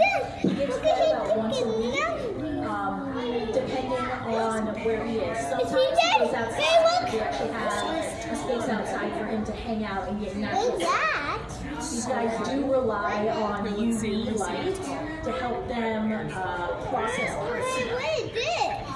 What is this? Yeah. What is it? What do we feed him? So here at the zoo, he gets mice and birds, so quail chicks, and he also gets chicken eggs. So that's raw or hard-boiled. What? So he just got, I think 4 or 5 pinky mice, which are little baby mice. And we don't feed any live prey here at the zoo for any animal, except for crickets and mealworms. So everything comes in frozen and then thawed out. So Judah, it's called a Gila monster. He does. Can you say Gila monster? So he cannot lose his tail. Some lizards are. And he will go back. That's not the kind of lizard he is. That tail is super long. This is also the largest species of lizard found in the United States. What are the states? Nevada, New Mexico, Arizona, and California. Is he He is an adult. This is an average size for them. We say they're the largest lizard. There are much larger lizards out there in the world. And even across the border of Mexico is a relative of his that gets much larger, the beaded lizard. They're in the same genus, but not the same species. Is the coloring consistent pretty much across The color and patterning differs from locality. So some places in their range will have more black or less black. They're always going to be black and orange, pinkish coloration. And the patterning varies by individual as well. So they're all unique. Do they tend to be solitary? They do tend to be solitary. They can be found using the same burrows, but they're not a social species. It's just a matter of like, this is a nice burrow that we all happen to run into. And they come together to breed, and then males will actually combat before breeding. So whichever male wins gets the rights to the ladies in the area. They'll actually like stand up chest to chest and try and push each other down to the ground. Whichever male gets pushed down to the ground and held down is the loser and has to skedaddle. Yeah. Unfortunately, we only have one Gila monster, and we don't have any plans to breed them.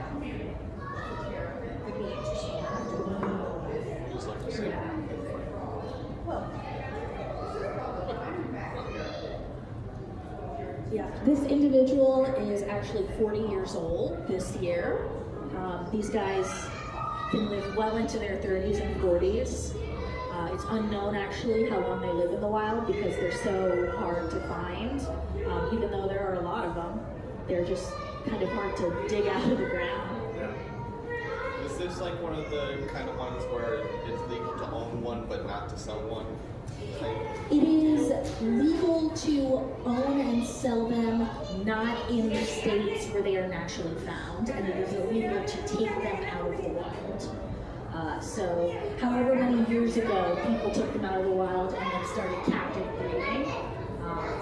But also, it's important to look out for those state laws that say whether or not you can own them. I believe in Georgia it's legal, because pretty much in Georgia, it's only native reptiles that are protected except for venomous snakes.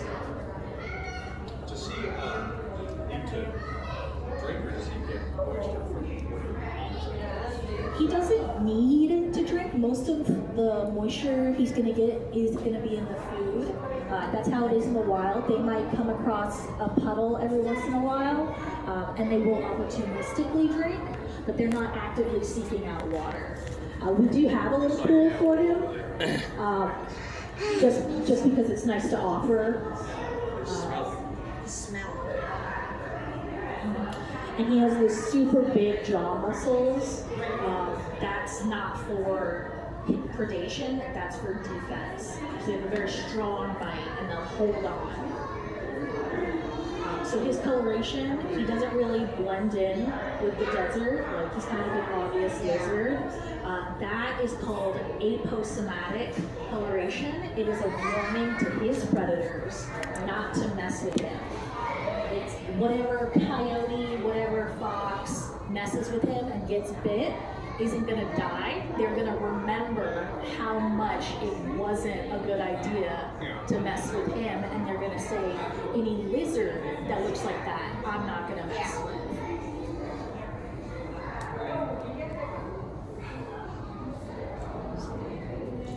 No, I don't. He has many other critters.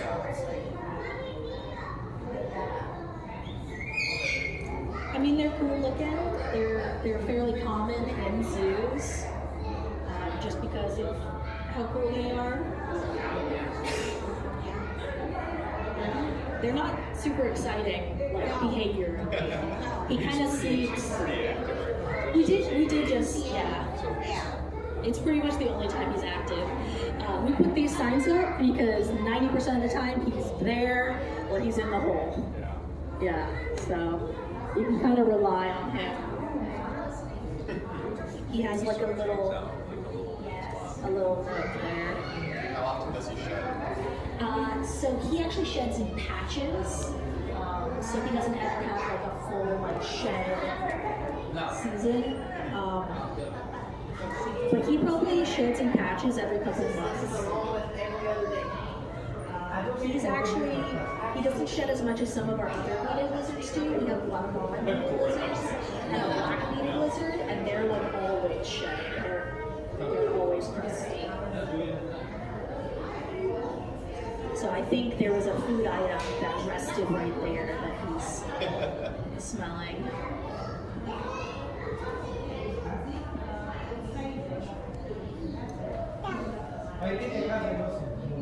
These guys do lay eggs. A female will lay between 2 and 12 eggs about once a year underground, and then the babies will emerge in the spring, as if by magic.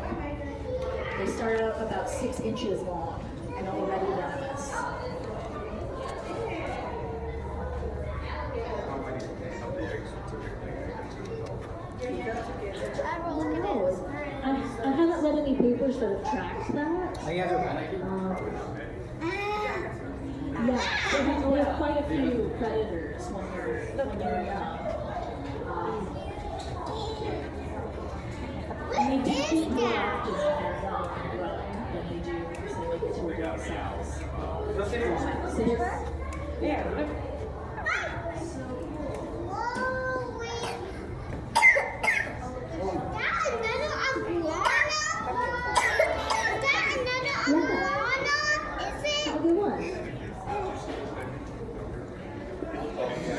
He's a helo.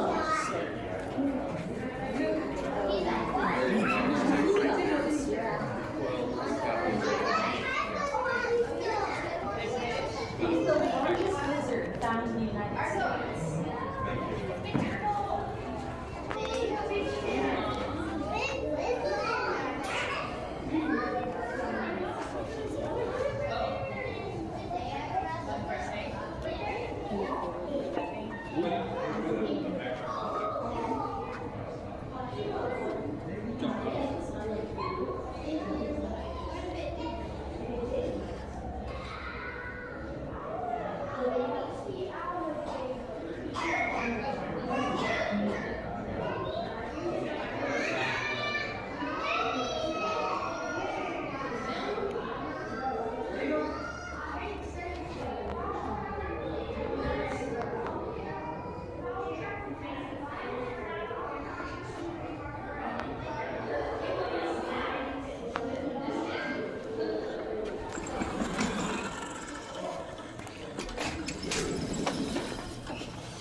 Okay, come on.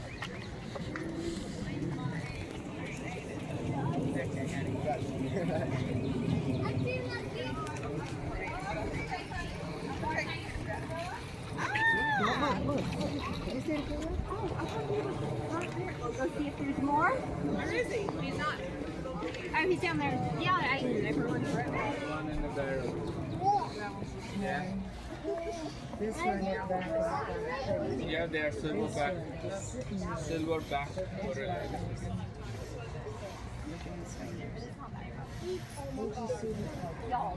Is it eating something?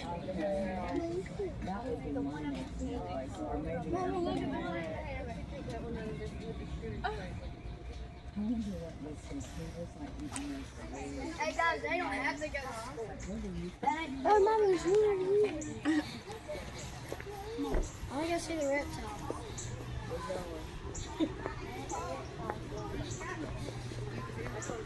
No, I can't. I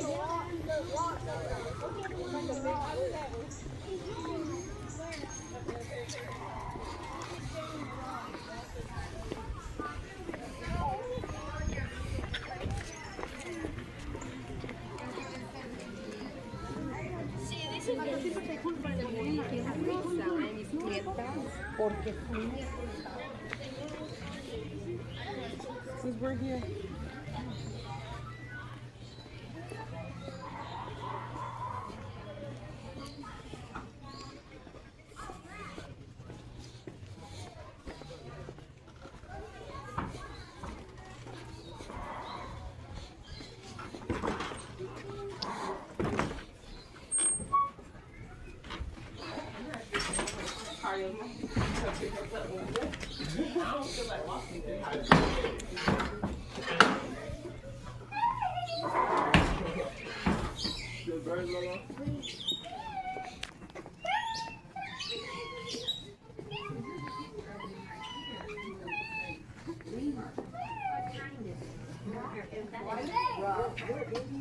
Black and white rough lemur.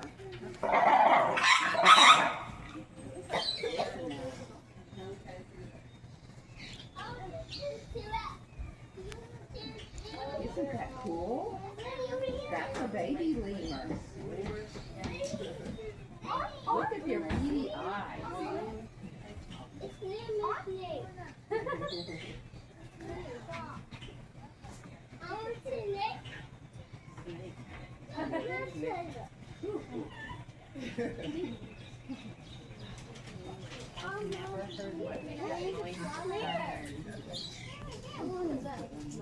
But they feed them so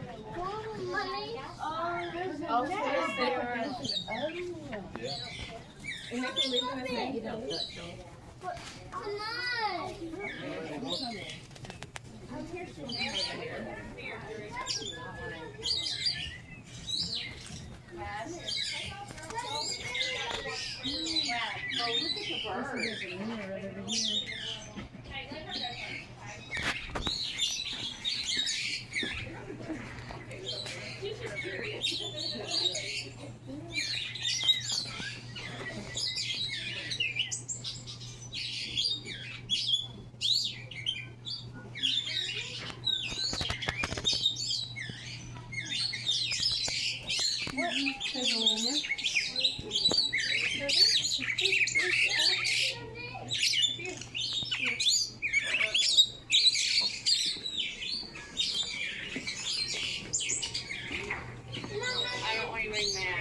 I'm cutting her out. I just didn't want you thinking I was taking a picture of her. I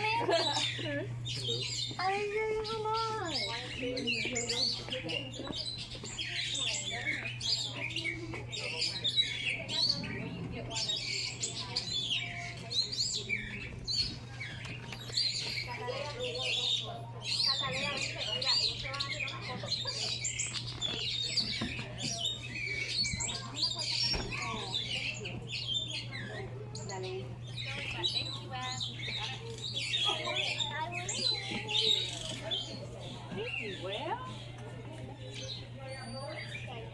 Thank you, sir. Here, I'll get it so you can go up under. Thank you. I got you. Thanks. Yeah, what else do you see? Do you know how to, some of the ways to identify birds? When you look at a bird, a lot of times the characteristic of the color of the bird is right into the name of it. Okay, you got golden weaver, golden pheasant, white crescent, laughing thrush, root crowns, laughing thrush, scarlet ibis all day long. Colors here, red and yellow. Okay. Masked lapwing. Now, obviously that's not a color, but it wears a mask over itself. Like he's masked. Okay, Yeah, he's got a mask on. Now this right here is the color's not in the name, but the characteristic of speckled pigeon. And you look at that face and that face right there, you got a pigeon all there. That's right. I mean, yeah, That's right. pigeons. That's right. You do. So those are some of the ways. Now you look at their legs, these little short legs. You think they can run from predators? No. So if they can't run from predators, where would these birds live? Well, yes, but they're not going to be able to get away that fast. But they do, they live in the trees. They're tree birds. Look at the beaks. Not so much these two right here or that one, but little beaks right there are probably seed feeders. Fruit maybe. Large beaks like this and this. A little bit of carnivore going around in there. Little fish. Sure. Okay, now the hammercock. Now you can't tell from here, but this is a water bird.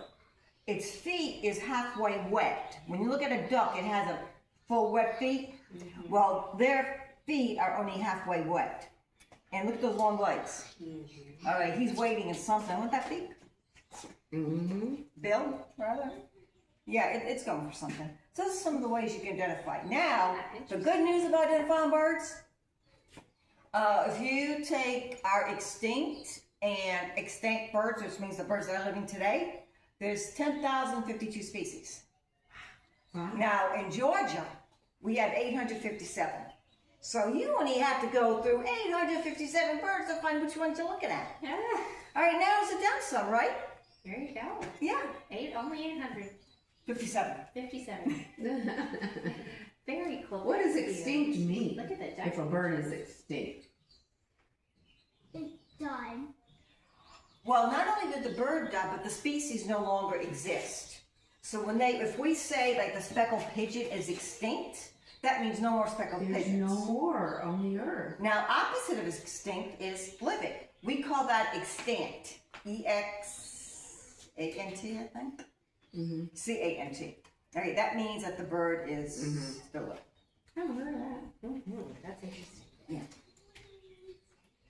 Well, thank you. We got an education here. And I can see how they like you said, how you can. Yeah, so if you're watching a bird and all you see is red and yellow and you don't have a camera, you might take some notes and then you can look up birds in Georgia that are, well, this bird's not from Georgia, but you can look up red and yellow. Yeah.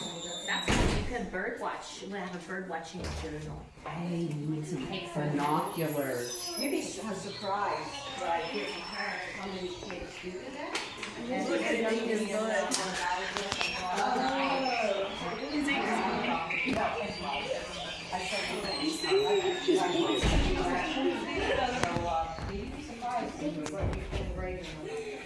Are these mascot?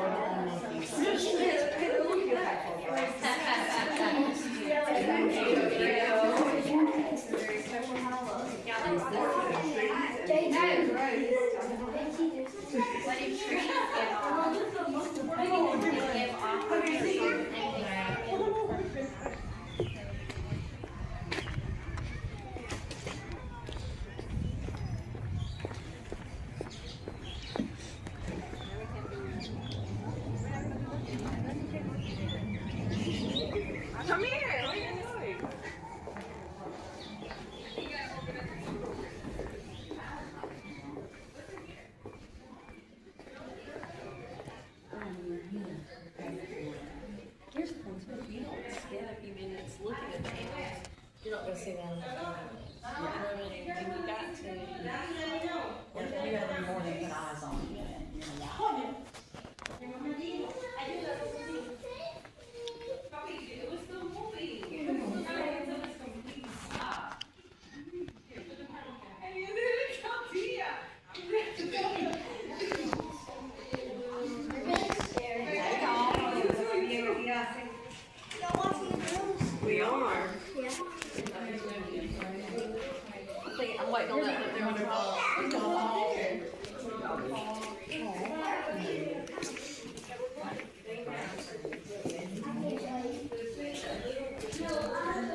No, we saw it. It's fine. He's okay.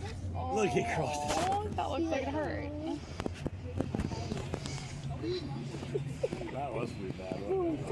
Now it's like second. He just tried to like flip off and he fell, and it was really sad. I think he's embarrassed now. He's embarrassed. It does have its arms crossed. Right? Yeah, look. Well, now I'm ashamed. It looks like he's smoking.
Right here, you can get a good look at him. Don't drop your cup, okay? Look. Oh my goodness. Oh, sorry. See him?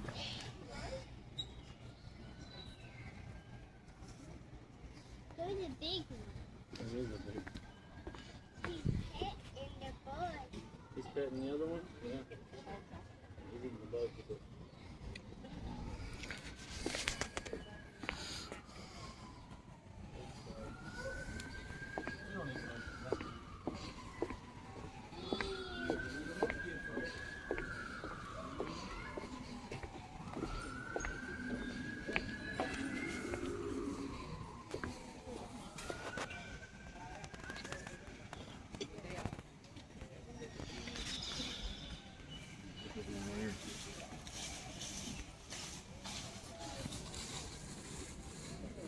Hey, it's this Mickey Mouse here in these bushes.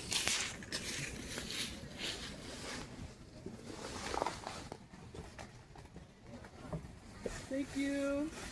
Appreciate it. Yeah. Thank you so much. You're welcome.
Vegetables and fruit are actually bad for him. Really? Yes. Wow. That's why he eats certain parts of his prey, so he can digest the nutrition from the plants that they eat without actually having to eat it himself. Wow. Sun bears are, they may be classified as carnivores, but they have an omnivorous diet. That means, like us, they eat both plants and meat. Hey, well, you learned a new word. Now, is there a bear in the world that only eats meat like the tiger? A bear? Yes. A black bear? Black bears. Polar bear. A polar bear. I know Polar they bears like fish. they are not cute and cuddly like you would find them on the Coca-Cola box. They are the apex predator of their Arctic environment. That means means they sit comfortably at the top of their food chain and are not challenged whatsoever. Yeah. Yes. The polar bear is not challenged.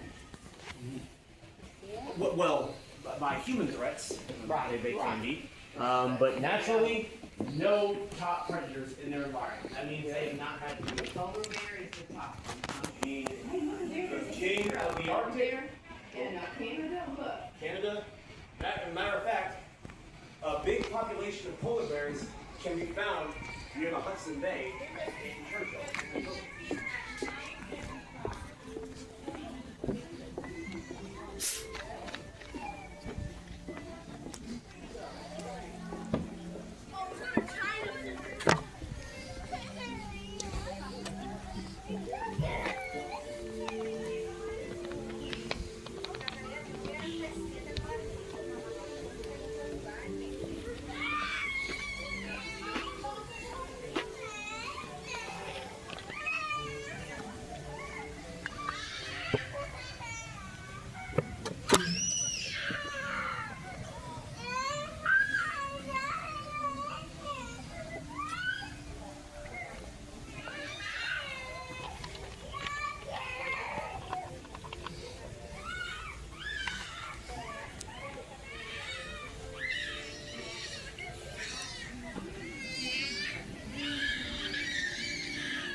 Get in the water.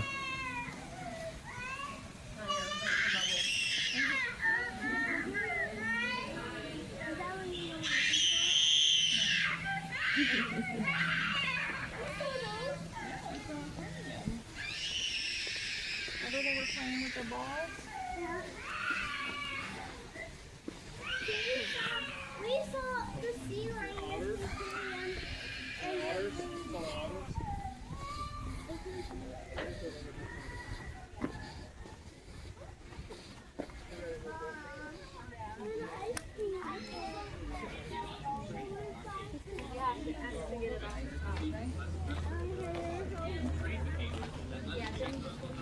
Where is it? As well as prepare them for real veterinary procedures, such as getting their feet. We always use concentrated food, given the apes reward such as drink or fuel when they do these foods.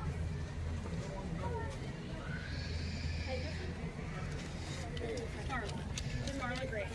she's okay. Sorry. She's okay. Just stay right there. You can go up there. Be careful.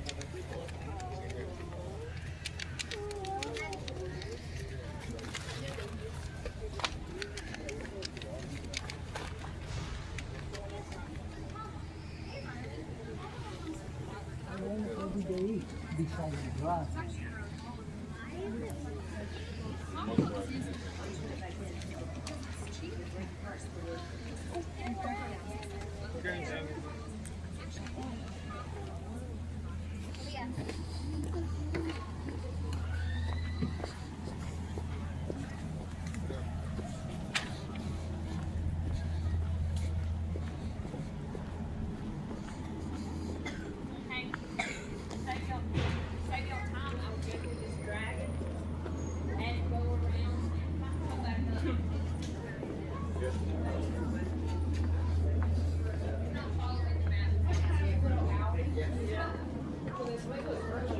In there, but I didn't see it. Like, I don't know what happened yet. So that they can take care of it.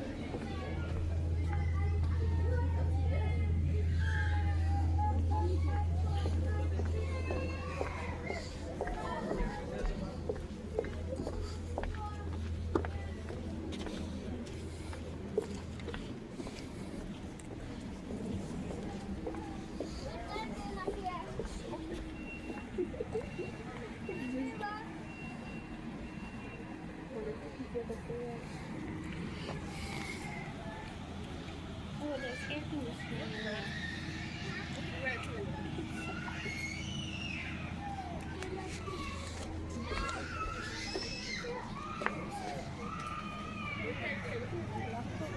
That'd be funny.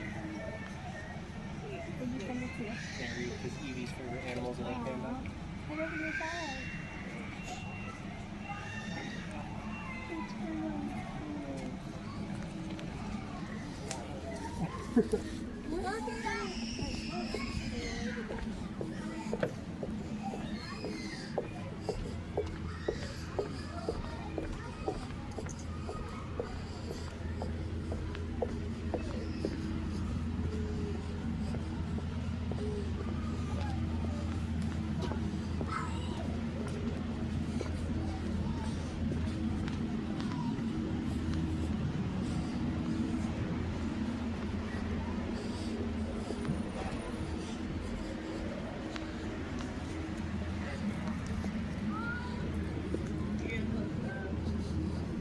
gotta keep moving because you'll run out of time.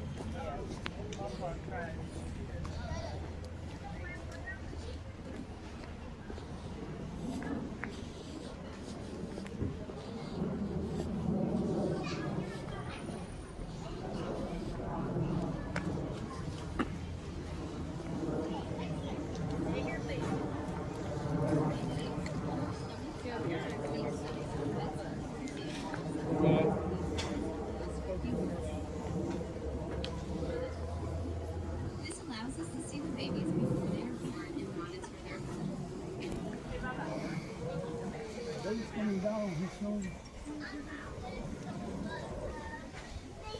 Mom is watching from up top. Eight moms at Zoo are excellent at taking care of their infants, and they get a lot of practice.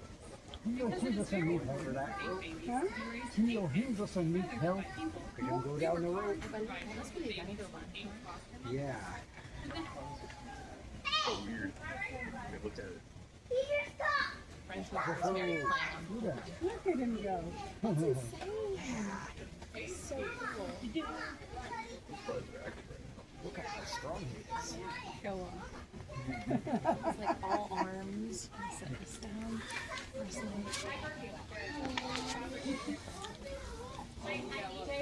Oh, there she is. Yeah. Hello. Hello. Appeared from nowhere. Yes. Hi everyone. My name is Caitlin. I work here with our primates department with the team that cares for our orangutans. Welcome to Zoo Atlanta. I'm about to feed these guys right now so you can see them up close a little bit better and talk about orangutans as a species and how we care for them here at the zoo. At any point, if anyone has any questions, feel free to ask. I'll also stick around to take any questions at the end as well. But let me go ahead and introduce these two. Up by the triangle climber up there is Madhu. She is a 42-year-old female that we have. And with her is her foster baby, Nanka. Foster. Yeah, Nanka is, or he will be 3 years old on May 1st. These guys have a very, yes, yeah, that's right. These guys have a very special story. Nanka was actually born at the Sacramento Zoo out in California. His biological mother there, unfortunately, did not provide the maternal care that he needed. But here at Zoo Atlanta, we have Madhu, who's a very experienced foster mom, and he was recommended to be paired with her. She's cared for 4 other fosters in her lifetime. She's had no other biological offspring of her own, but has amazing maternal instincts nonetheless. And these two bonded right away, and she's been a really great mom to him, so we're very proud of them here. Scarlet. Scarlet. Madhu.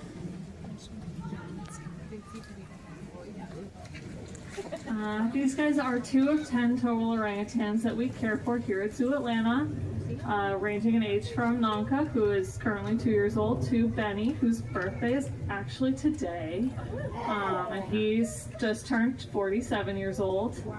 He's out on our Habitat 1, so if you see an adult male orangutan over there, definitely wish him a happy birthday. We will be doing a birthday celebration for him tomorrow morning. And hopefully get some great photographs of that, but Reaching out give for me more more. stuff. Out of those 10 orangutans that we have 2 different species of orangutans. We have Bornean orangutans found naturally on the island of Borneo, and we have Sumatran orangutans found naturally on the island of Sumatra. Both Madu and Naka here are both Sumatran orangutans. And there aren't many differences between the two species, just primarily where they're found naturally.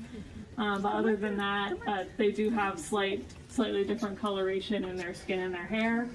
Bornean orangutans tend to be darker skinned and have more reddish colored hair. Sumatran orangutans, like these two, tend to have lighter colored skin and more orangey colored hair. So that's that.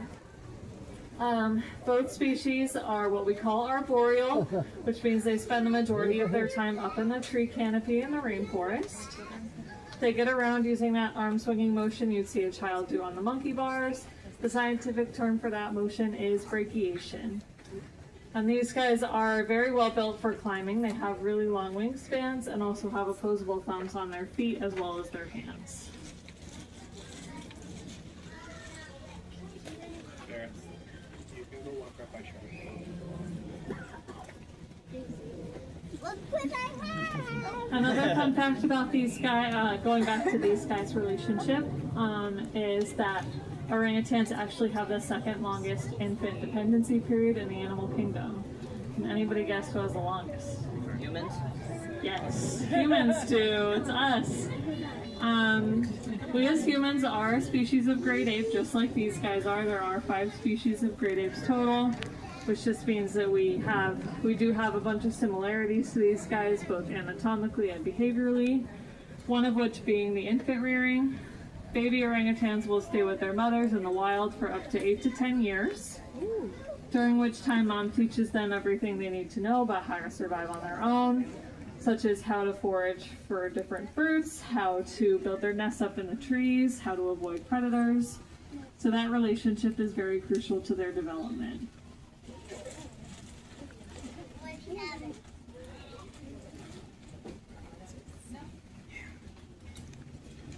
And these guys are frugivores, which means their primary source of diet out in the wild is fruit. Fruits native to where they're from in Borneo and Sumatra would be things like durian, jackfruit, rambutan. We do try to offer these fruits to these guys whenever we can get them here at Zoo Atlanta. But they also receive a variety of other fruit options as well. Today, she's getting tomatoes amongst other vegetables. Yeah, and they'll also opportunistically feed on a bunch of different foliage in their natural environment. We call this browsing. So that's a big part of their diet and digestion as well. And we do offer these guys a lot of what we call browse here, which would be mulberry branches, bamboo branches, different things they can munch on throughout the day. These guys get multiple feedings a day. They'll get a feeding at the beginning and end of the day back in our indoor holding spaces. Veggie green scattering every morning when they come out onto habitat, and then various food tosses like this one throughout the day as well. In the summertime, they'll also get a lot of cold treats like ice treats or frozen sugar cane to help them with the heat. They'll also have misters blowing and different things that we also help to regulate the heat as well.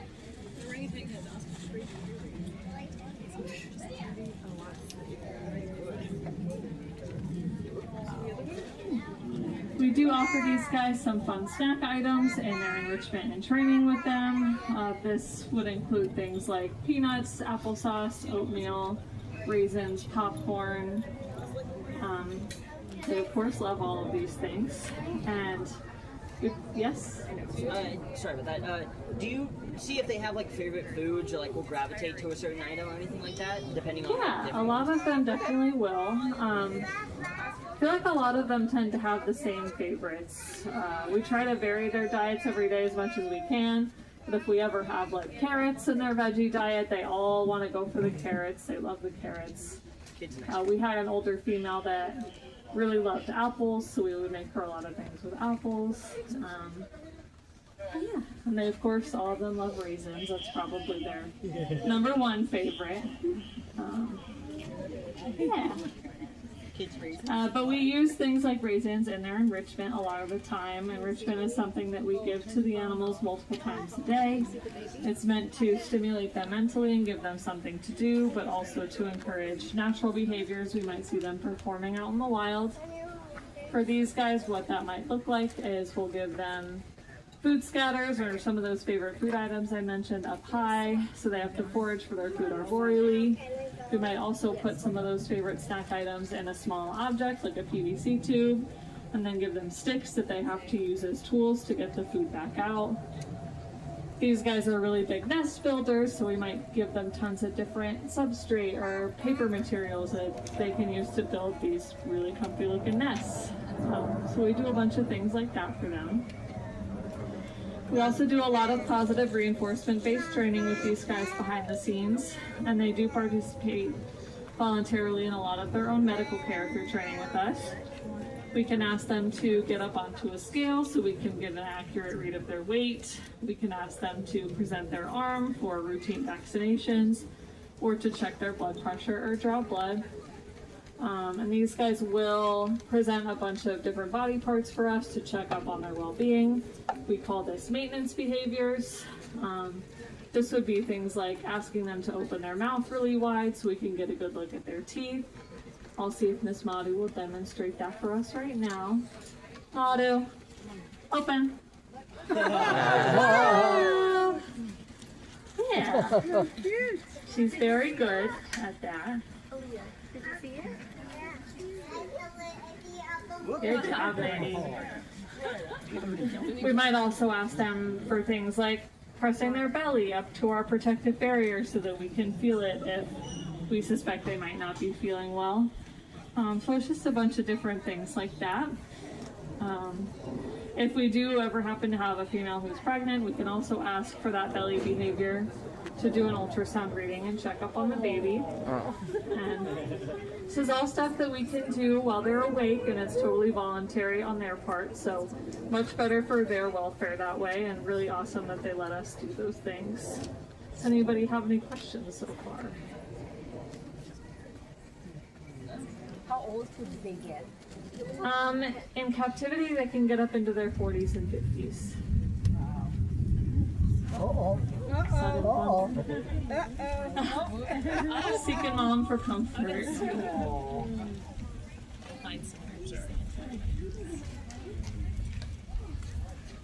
Okay. Go get the Do any of them do sign language? Currently, none of them that we have here can do like what you would call formal sign language. We did have a male who's memorialized here, Chantek, that did no sign language. But these guys know just like the basic hand signals we'll do for their training, but I don't think that that's like formal signing. Thank you. Yeah, They definitely have the capability to learn it. Yes.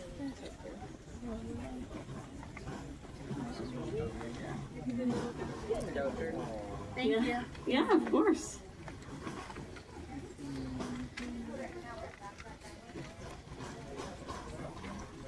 So who's the one up top over there and all the way in the back?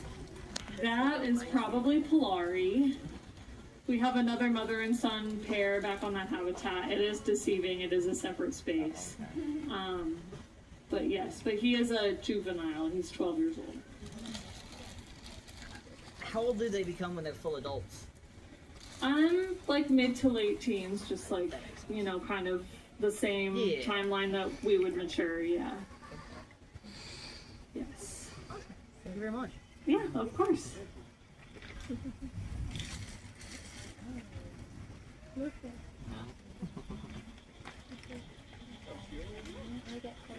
We're probably about to hightail it up to the building, so you guys came at a good time.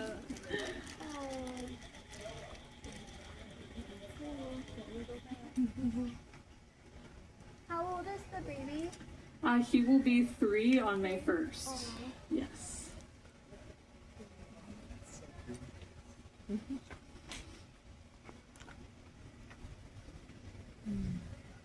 Do they ever get piggyback rides? It looked like he wanted one for a minute there. Yeah, he'll climb on her back and she'll carry him like that. Yeah. I have a question. What will happen to the little one when he's older? Will he stay here, or do orangutans get rehomed? You know? So that'll depend on a couple of things. So all of these guys are managed on what we call the species survival plan system, which is all based on genetics. So once he gets old enough for, like, say, breeding, he might get recommended to be paired with a female at another facility, or female might be recommended to come here. So we're not sure yet, but yeah. So there's probably about a 50-50% chance of both, yeah. Sometimes they're paired just for companionship too, if they're not recommended to breed, so. Yeah, but he'll probably be with Miss Madhu here until he's at least 8 years old. Gotcha. 2 of her former fosters still live at the zoo too. They're indoors today, but they're 9 and 14. Gotcha.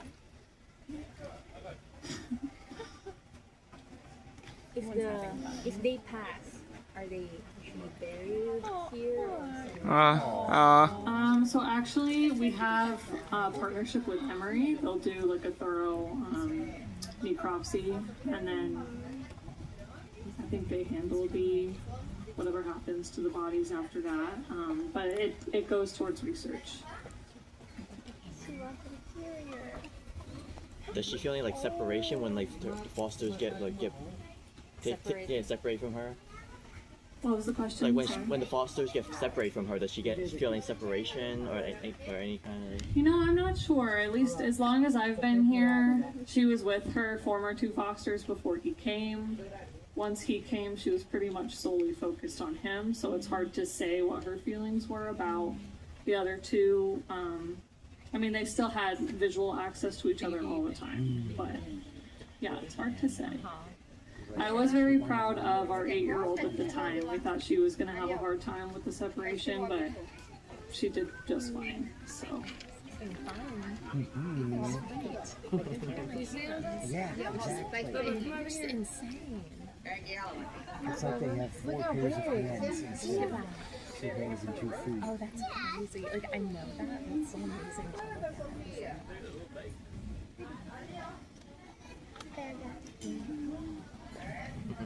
Thank you so much. Yeah. You guys have a great afternoon.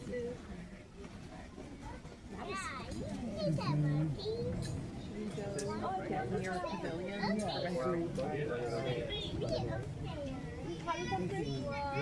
I'm sorry? This is Habitat 2 for orangutans. Yes.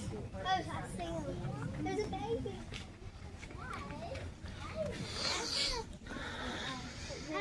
Yeah. Sí, porque el ladré. Yes, it is.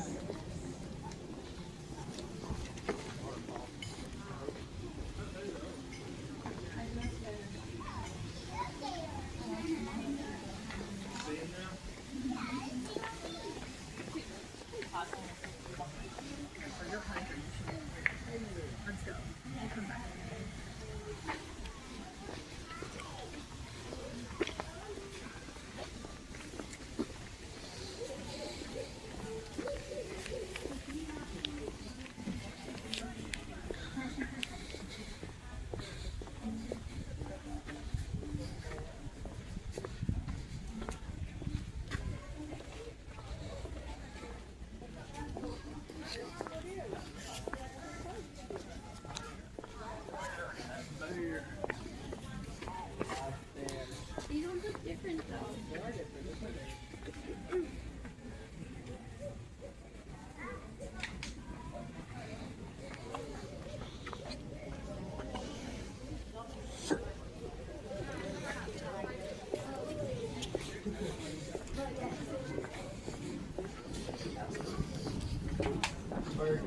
Oh, cute. Did you get? Wrinkled hornbill.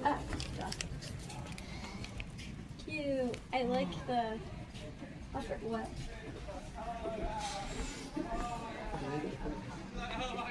They're mates. Oh, they have different beaks. Yeah, one's male and one's female. They mate for life. So they have to be together. Uh-huh. The other one gets sad. That's so cute.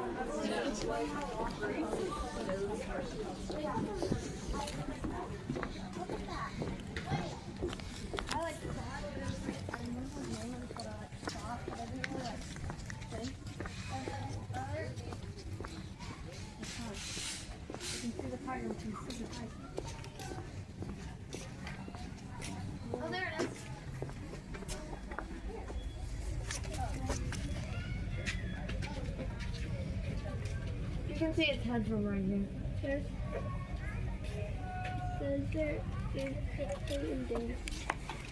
Oh wow.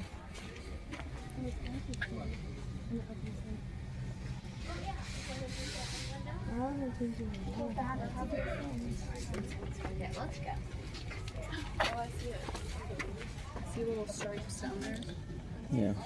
You can better off if you can see from the other side? bamboos at. Okay. There are only two lions, tigers, only one at a time come out. Okay.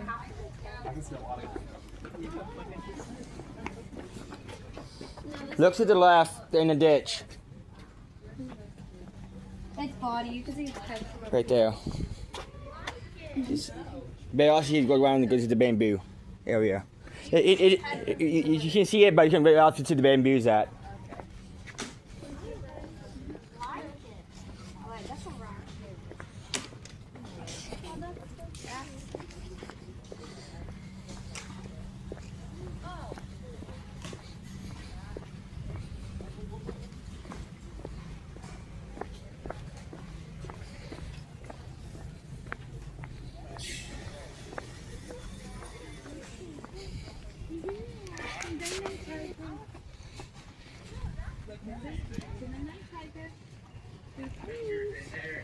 Wow, right? You want to go see if the choo-choo train's ready? Yeah. Bye, bye.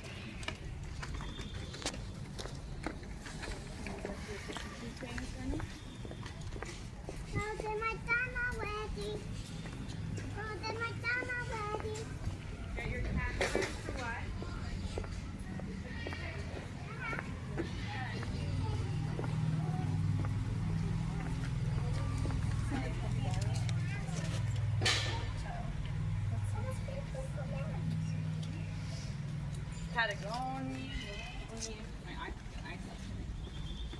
Patagonia. Oh, let's get Big Bunny. Oh. Looks a little bit like a panda. Oh, it's a little deer thing. That's weird. That's cute. Better off with the two right here. Oh, there's two more things. No, the only two. Okay. The one you see easy, the one you saw over there. Oh, okay. Oh. That one in the bus. There we go. Do you see us? Okay. The one you saw over there, the one right here, the one where you were hidden. That's true.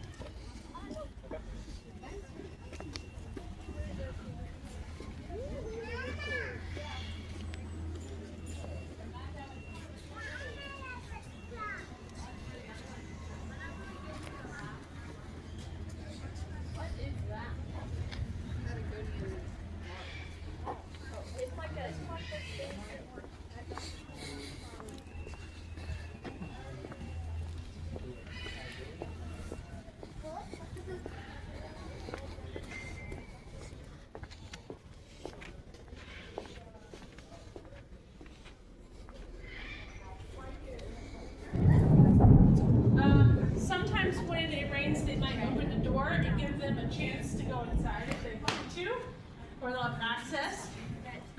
But right now, he's decided to sit right here. So I've seen it where all of them come down here and sit under this little awning where they just like to be out of the rain. So, it's like she is going to go for, oh no, she's going to stay out. She's like taking a little shower for a minute. Maybe she's enjoying the rain.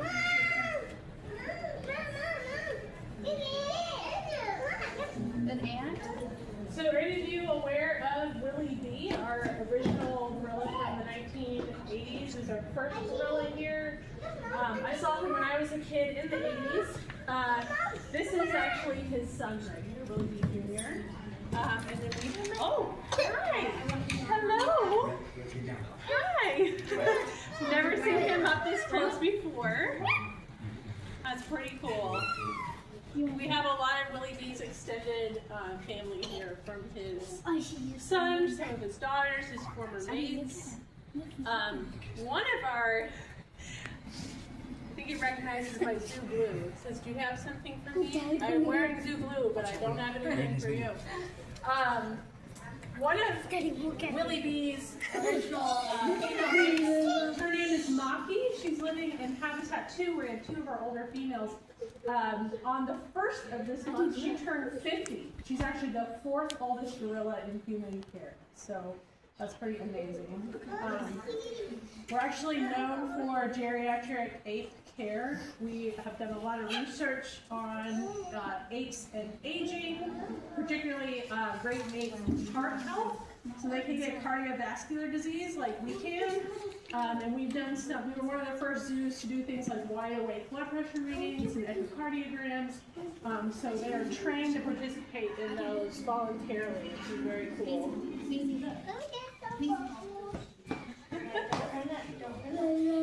Yeah. So he definitely is used to us being home in this house. You might not want to he's definitely used to being people. Turn around, take a picture. Turn around, turn around. Hi, husband. This is Willie B. Jr. Hey, Willie.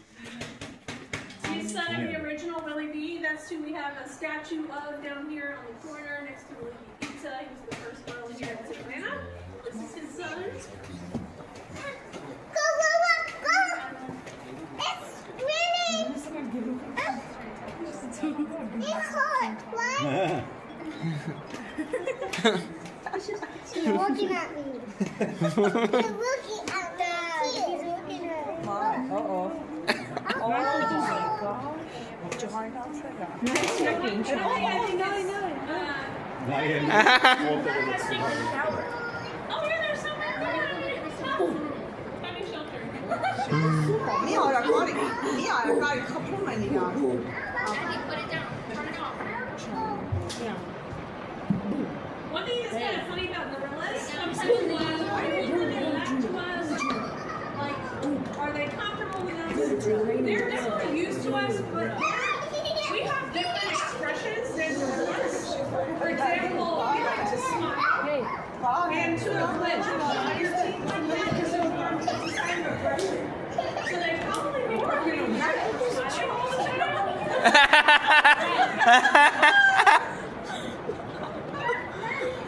That's kind of funny. And make a bomb shot. Bomb up in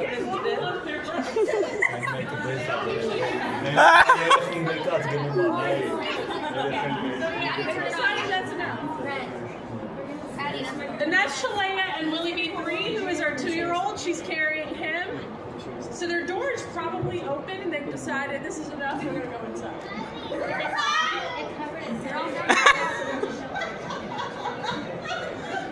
Addie, turn it off. We have a lot in common with them, including using things to cover our head because we don't want to get wet. They don't like it. Yeah, can you watch it?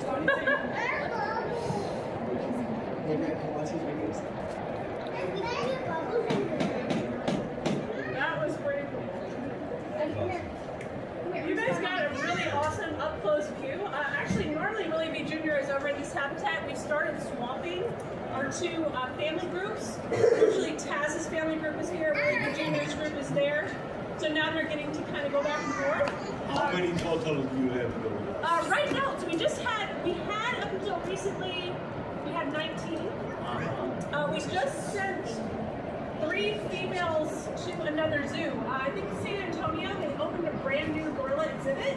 And we have something called a Gorilla Species Survival Plan, or SSP. It's like a committee that decides where to move animals across all the AZA zoos. They decided, those are 3 of Taz's daughters, they wanted them to go together to help form a new family group at that zoo.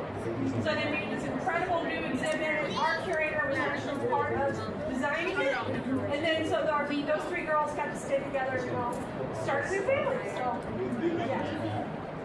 But for a long time we had the most gorillas of any North American zoo. I don't know that we do right now.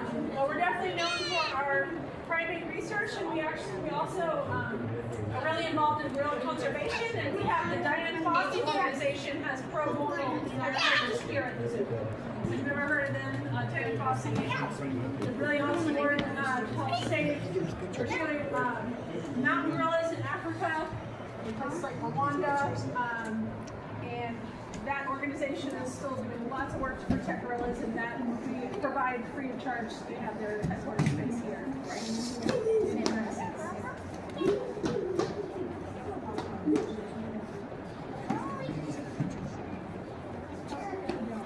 I think this raid is supposed to be pretty short-lived. Hopefully it'll pass over and we can continue enjoying the zoo.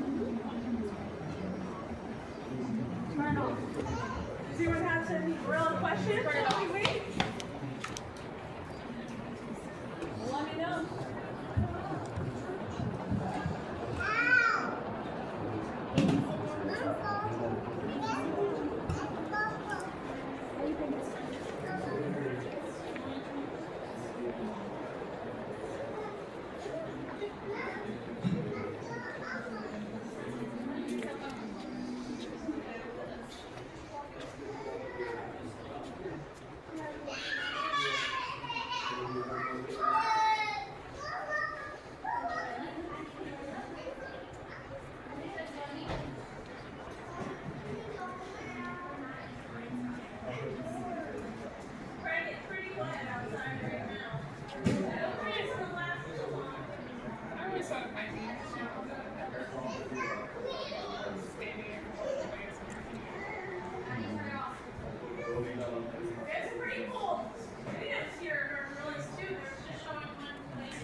Put it in his face.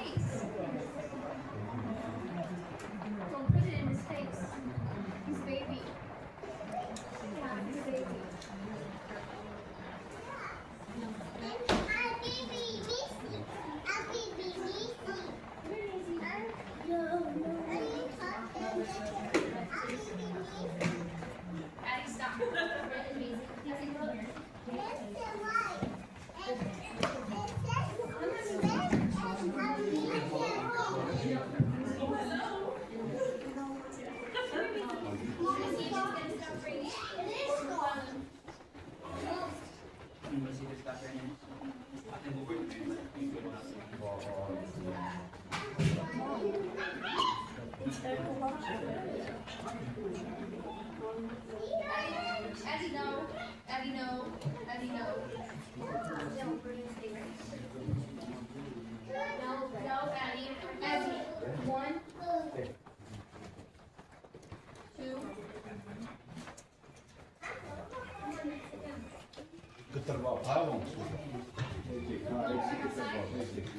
Go outside.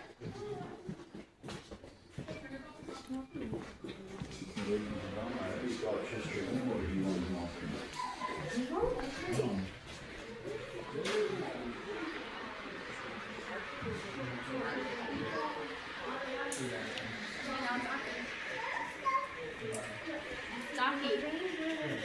No.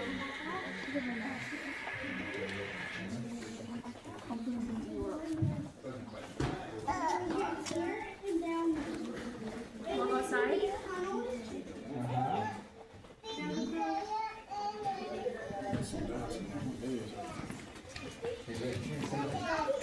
Come on, Ann. Let's go outside.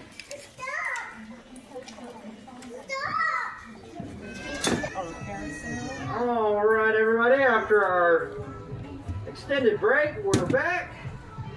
Welcome to our Safari Express train. Before we get started, we're going to go over a few rules. There's no eating or drinking on this train. There's no smoking or vaping here anywhere in the park. We go around, keep all of our arms, legs, hands, feet, wings, tails, horns, tongues, paws, claws, and noggins inside the train car at all times. Do not reach outside the train car for any reason. When we come back around, please wait for the train to come to a full and complete stop. And for me to blow the whistle. Once I blow the whistle, that's your signal that the train has stopped and that you may get off. Before we get started, we're going to hear a special message from our friend Skylar.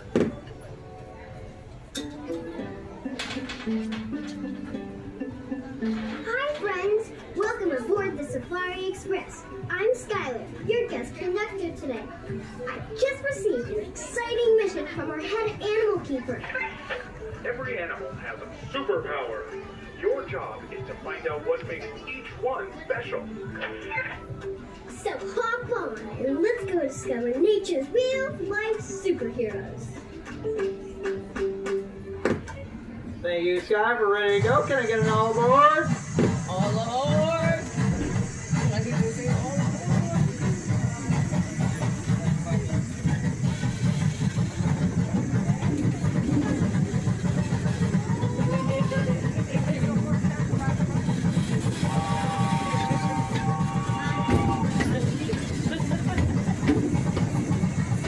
There's Orson the orangutan. He's got super intelligence. He can solve puzzles and will even use a leaf as an umbrella.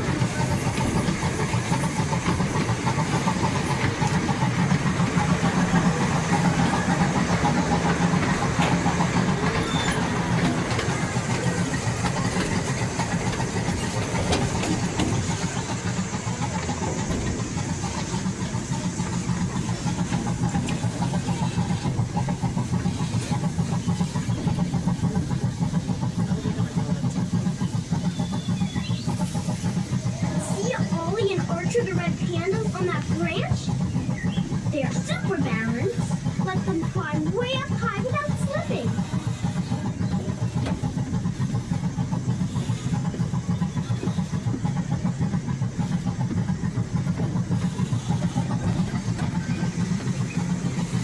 There's Magic the Rico.